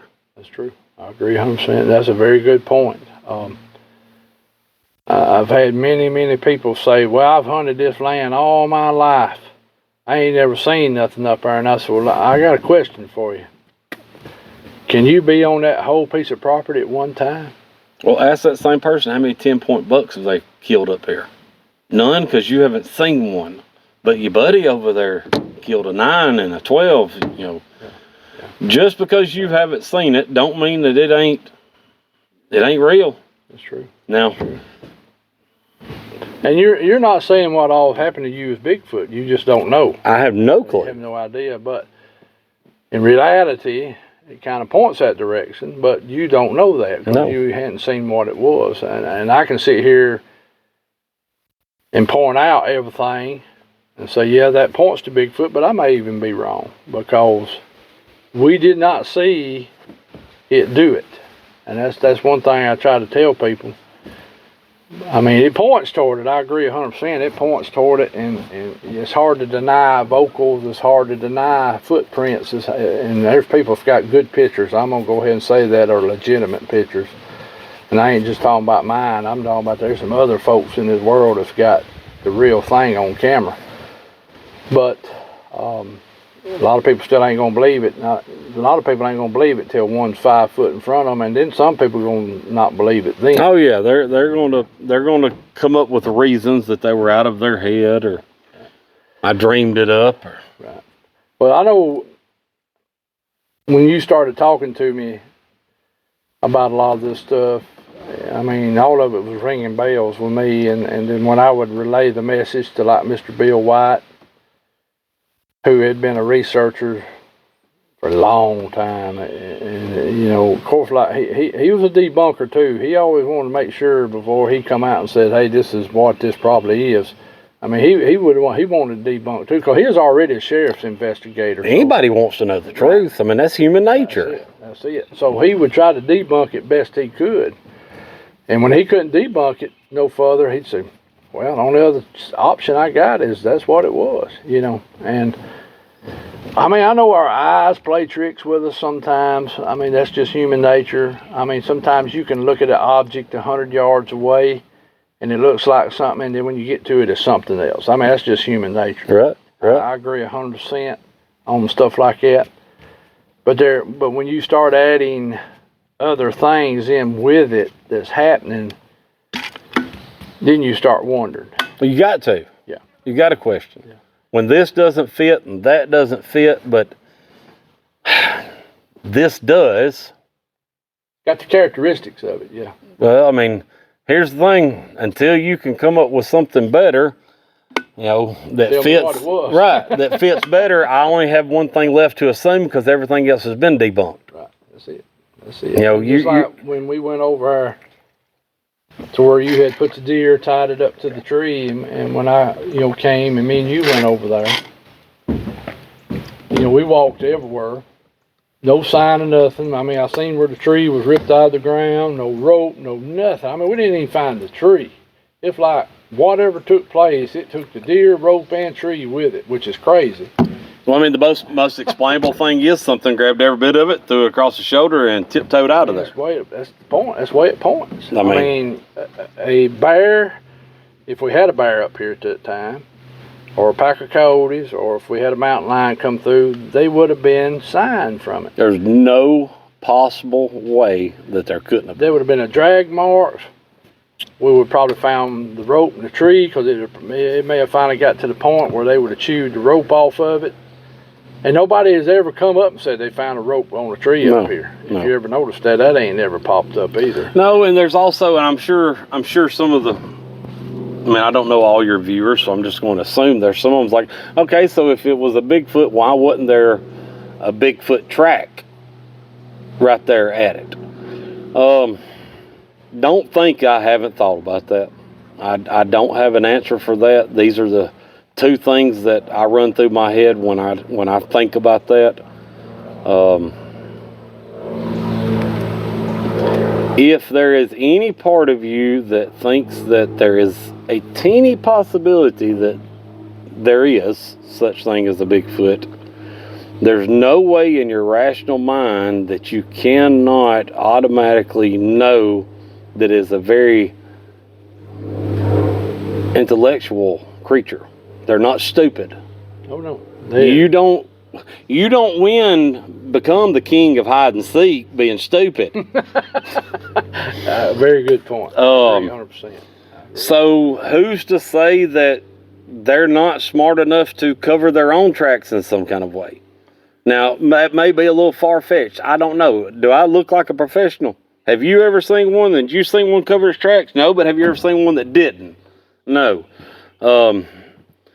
There was some sage right there.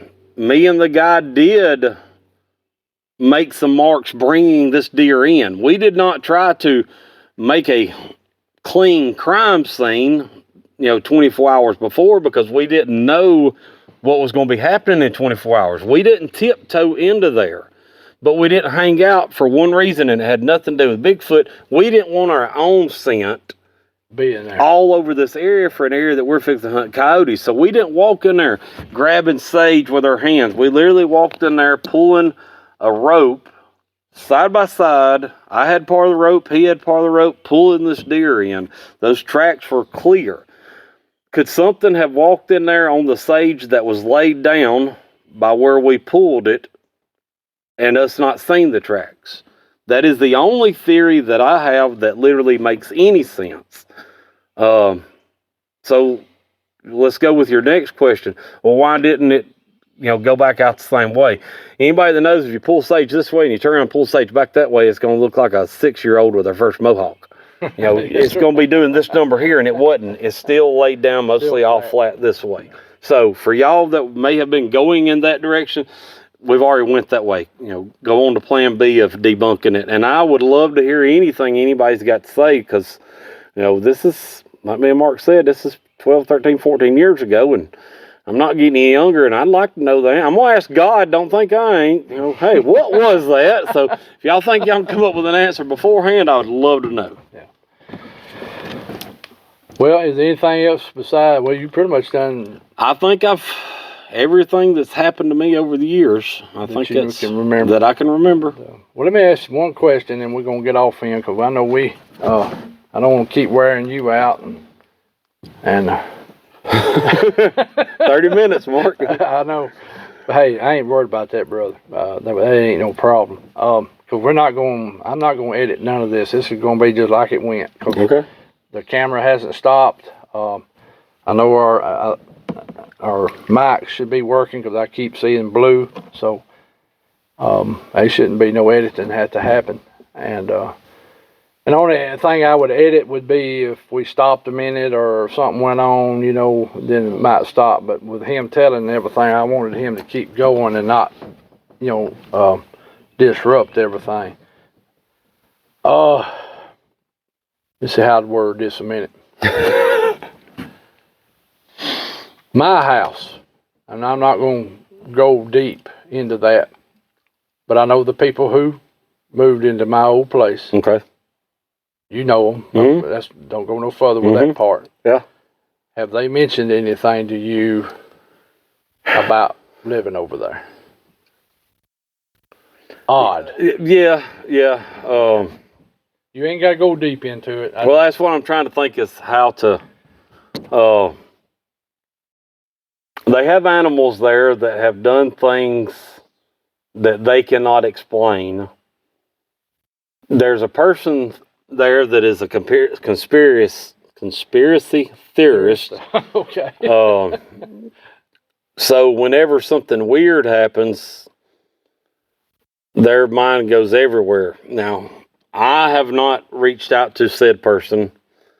I find it comical listening to some of the things. But animals seem to act weird. There is the biggest, more often than not. And that, not just from that person, but from the neighbors too. Yes. I figured it was still happening. I figured something still comes through and visits. Young dead deer, dead for no reason.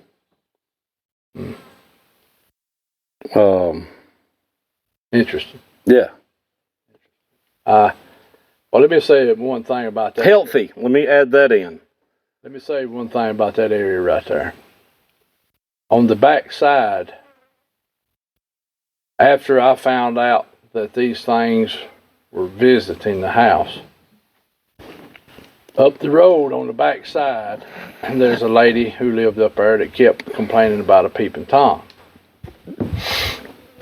She happened to be a jailer. She worked in one of the local jails. She's not a scared woman. She handles, prisoners. Amen.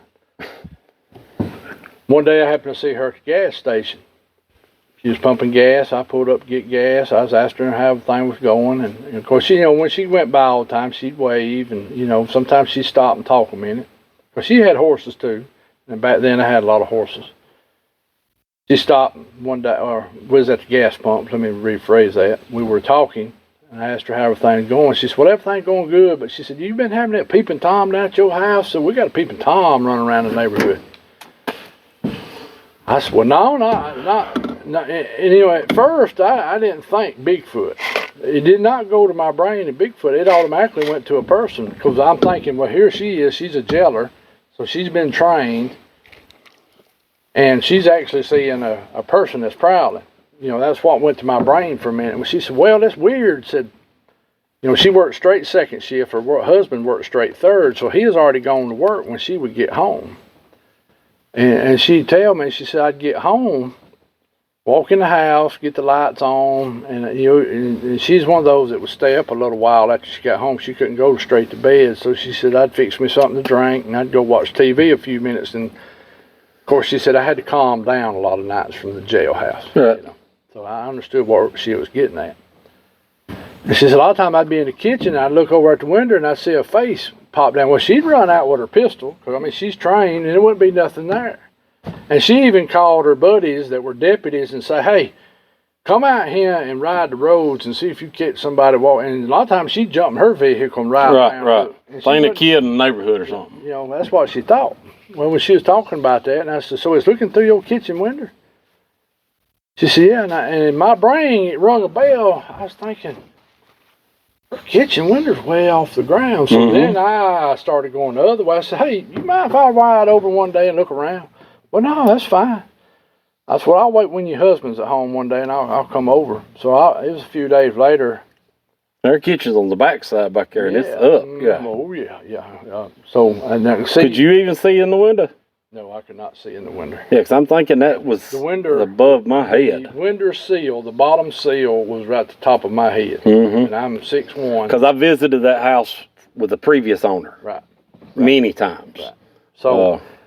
So I get over there. I'm talking to her and her husband. And, I said, well, let me walk around there and look at your kitchen a minute.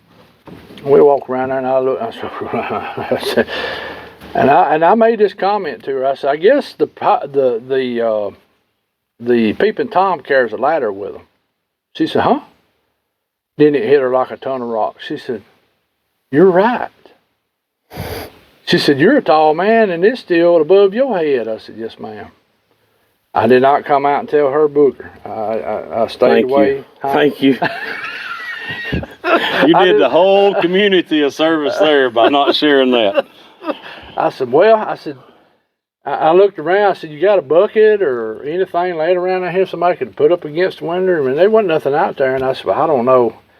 I said, I'll be keeping my eyes out, and I left, and in my brain the whole time I was like, oh, I know what's visiting. Because here's the thing, their property bordered the hunting club, and there's a big holler. Yes, straight I walked down the holler many, many times, not far from their house, and hunted. Because there was a road that come close, and it was a beautiful holler. There's two hollers right there. Two hollers, that's correct.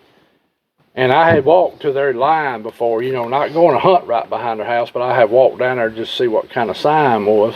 Which they knew that. They knew I've hunted. Well, I told them. The paralleling me on the four-wheeler.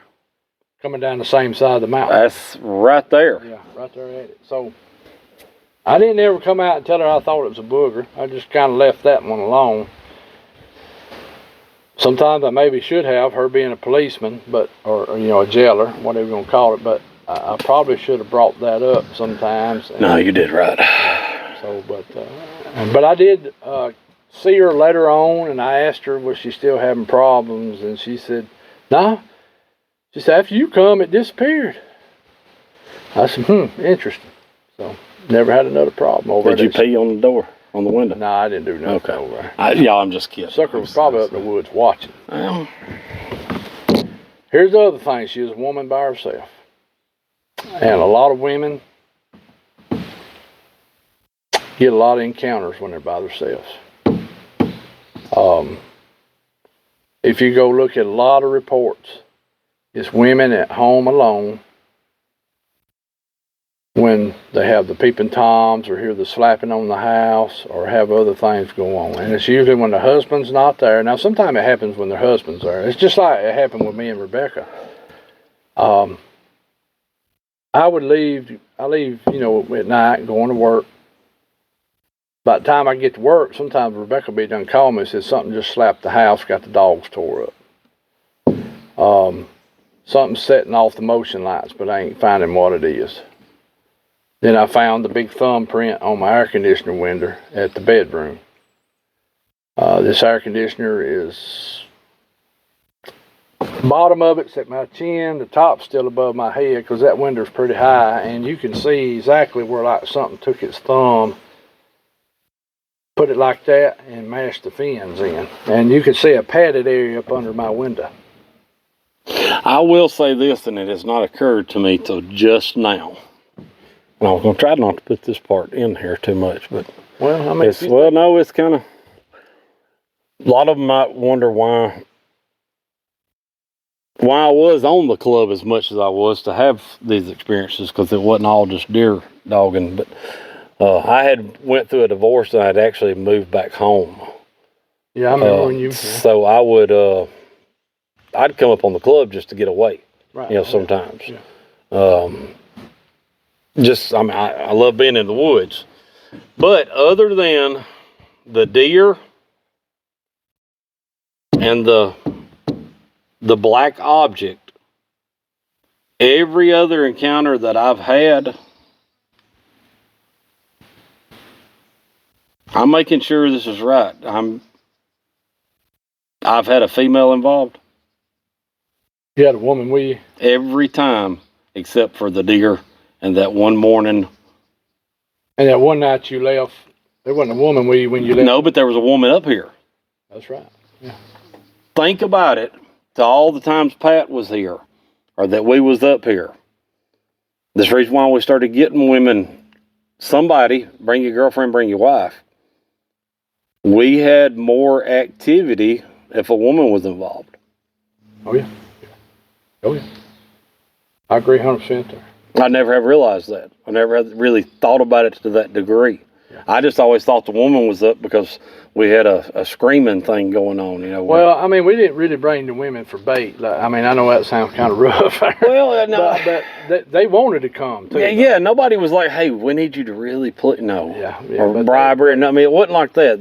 But we would get the women to scream because that seemed like that just got a better response. There you go. Also, it seemed like we had closer up encounters. In other words, now there was times it'd be just us men and stuff would happen too, but it seemed like when the women were with us, it was a little more intense, or a little more, not intense, that's not a good word. Action. There was more. Just more activity, yes. And just like there at the house, when I would leave for work, next thing I know, I'm getting a call from Rebecca. And then I had two other neighbors who happened to be women. You know one of them, I'm not going to say her name. Had activity too at their house. One lady seen it. Well, you know. And now her account's on here. She done it back, and she wouldn't go on camera, which I don't blame her. Like I told you, I don't force nobody to be on camera. But she gave her what she saw, and what she saw was something on all fours come into her yard. She thought it was a big dog, and she loves dogs. She takes in dogs. She started, hey, Poochie, come here. The thing looks at her, and she realized it ain't a Poochie. She realized it's something else, because she said the face just blew her away. I mean, because she emphasized her whole sighting on the face. Because she said, I mean, she'll say the face. You know, I mean, it wasn't a head like you would say with a dog. No, she said she actually the face. White. And then this thing gets up and walks off on two legs and freaks her out. And who called her? Man, maybe Rebecca. She may be off work already. But so yeah, there is some women things involved there. I don't know. It may just be nature. I don't know how to say this part if even. I dated a girl years ago, and her dad had a pet deer. Oh yeah, and he'd get excited around her. Yeah. Certain times of the month. Yeah. You know, he could not have a female visitor. Like he said, it's rude, Well, but it's the same way with stud horses. yes, You have to be very careful. just because you're not the same species, a female can still give off those chemicals, smells Oh yeah. that can be, Right. you know, detected. We're stupid. We just use our eyes, and you know, you get close enough, you get a smell of her, and it's usually smell of perfume and not her actually body or whatever. But you know, deer can Her pheromones. pheromones. Thank you. That's the word I was looking for. The animals can detect that kind of stuff. Oh yeah. So it's not really all that surprising. What's more surprising is that I've never thought about that. That only 2 of my encounters did not have anything to do with a woman. Right. But you know, you strive to eat, you strive to drink, survive, and reproduce. So Yep. any one of those 3 things is a good kind of bait, per se, I guess you would say, to get an action or something out of. And you know, all 3 of those, you could put any story that I've sat here and told, and yours as well, into one of those, you know, classifications there. So And see, a lot of times when they was visiting my other house, it would be just my ex-wife and my kids there. Another thing that a lot of us think about, also, they may feel that women and kids are no danger to them. In other words, they feel more comfortable. That could be the other side of it. yeah, I guess Where that's they a know us possibility. men, they've watched us fight in the woods. They've watched us kill each other. They've watched us hunt, take deer and other animals with guns. So they know that we're capable. See, this is part of the debunking. This is the discussing of it. Well, anything else you want to add, brother? I think we pretty much touched everything that I've. Good. Well, I really appreciate you being on. Oh, I mean, I've enjoyed it. Just I've been. going back down memory lane here, and it's I agree. I know I'm probably wearing you out, and it's starting to get hot out here now. It is. I had to get my rag out of my pocket a while ago, and And I don't want to keep you from other things too long either. And but I appreciate your honesty, telling, and I appreciate you telling your encounters. I have no reason to lie. Mark ain't got enough money to be paying me to do this. I'm broke as a hangman. There won't be a new truck in my driveway next week or something. This is legit. This is stories that, you know, I can give you references of people that, you know, knew about it or were there. I'm not going to call out any of the different ladies' names over the years that experienced this. Probably won't give me a very good look, but there's people that's been there that can testify to that. Things happen the way I said. You know, there's no reason for stretching this out. It is what it is. And I would love, you know, anybody that's listened to this is like, I know what happened. Hey, you know, shoot me a message. Now, you know, I'm gonna tell you now. Everybody on my channel is very good people. They're very. Will this be on Facebook? This will be on YouTube. Okay, on YouTube. Yes. And, I don't know what day exactly it will come out. It'll either Do you plug it to Facebook? Yeah, she will download it into Facebook. Okay, well, y'all can look me up, Rusty Newton, on Facebook. Same face. Message me if you've got a theory that has not been discussed, or you think that something I haven't thought about. I'm just as curious as everybody else is. I've not seen one, so I can't say that. So I still have a very open mind about all of it. But you can also see where, you know, I don't think the man's crazy. I don't know any other way to sum it up. I do not think he's crazy. I don't have any damning proof, as they say. Right. But I have some things that's happened that if you have an answer for it, like I said, message me. I'd love to talk with you. Well, that's one thing I love about this group right now is they're very non-judgmental. They're very good people. They listen. You know, and that's what I like about my channel right now. I have some very good people on. I know if the channel gets bigger and bigger, there's going to be some come through, which that's fine. I need the skeptics too.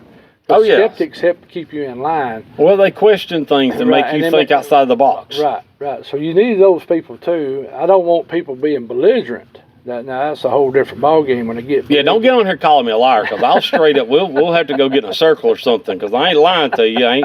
Everything you've been told is the gospel.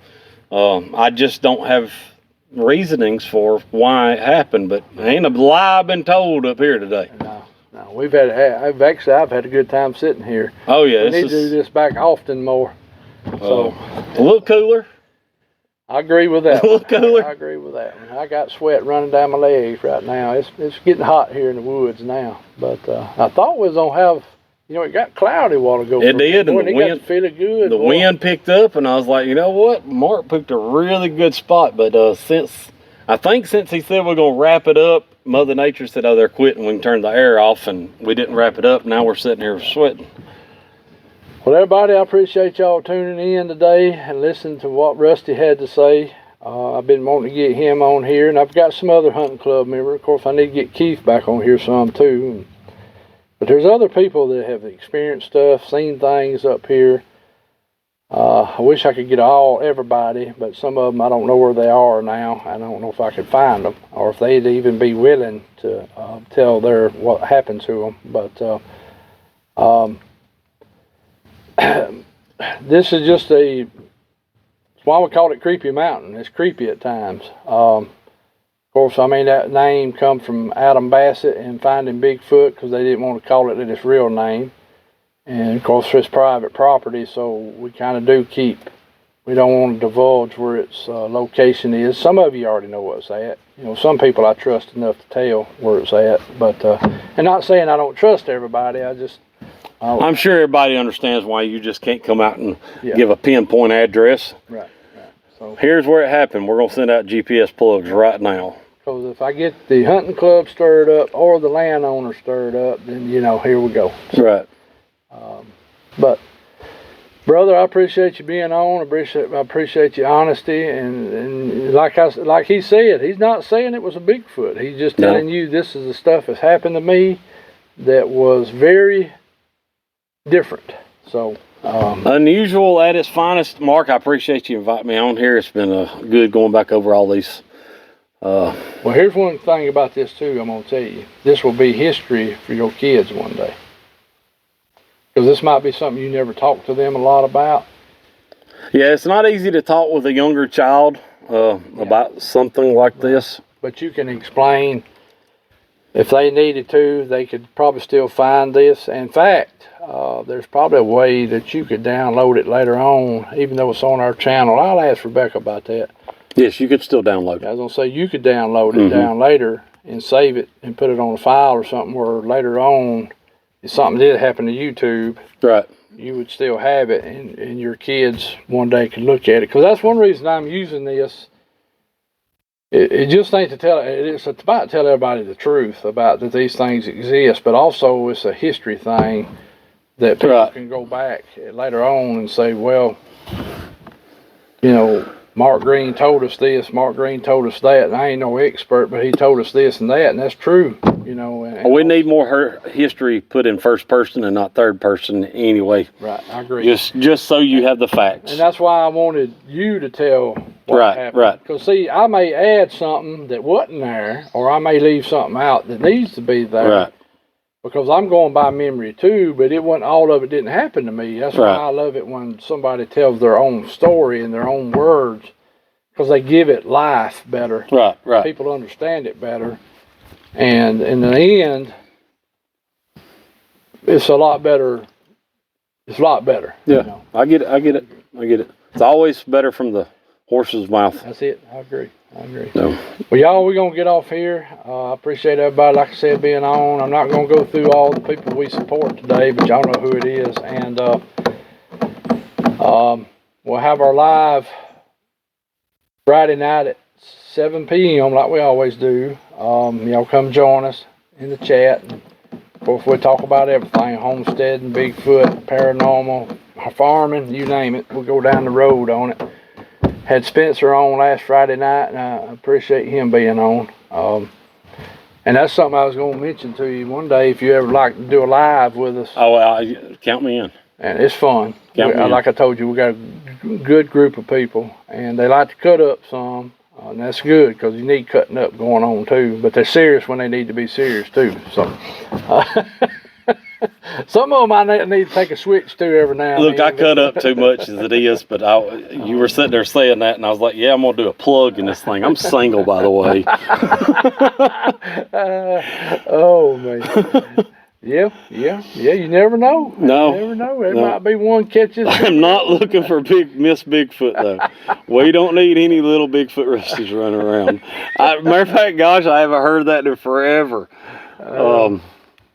I don't remember. They used to aggravate me saying I had one after me up. Yeah, and I don't remember who it was. I think it was an older friend of ours that used to mess with me about that because, like I said, I was single and Right. I lived at home, so me and a lady friend would come riding up here. And I got caught up here by myself a few times and was asked if I was looking for. I said, yeah, I'm going to have me some little Bigfoot to run around up there if I ever catch me one of them.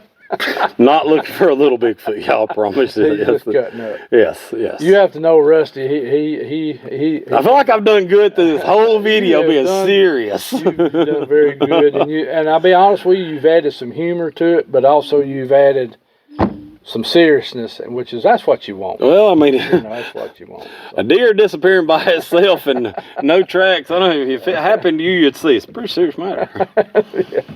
All right, brother. Well, Thanks for having me, Mark. all right, you're welcome, brother. And, We'll see you on the next trip. all right, and y'all remember, like I always said, love one another, be kind, get along, and don't be judgmental, because there's already enough of that in this world, and we don't got to be that way. God knows we need the positive. We do. Love y'all. Y'all have a good afternoon. We'll talk with you later. Bye-bye.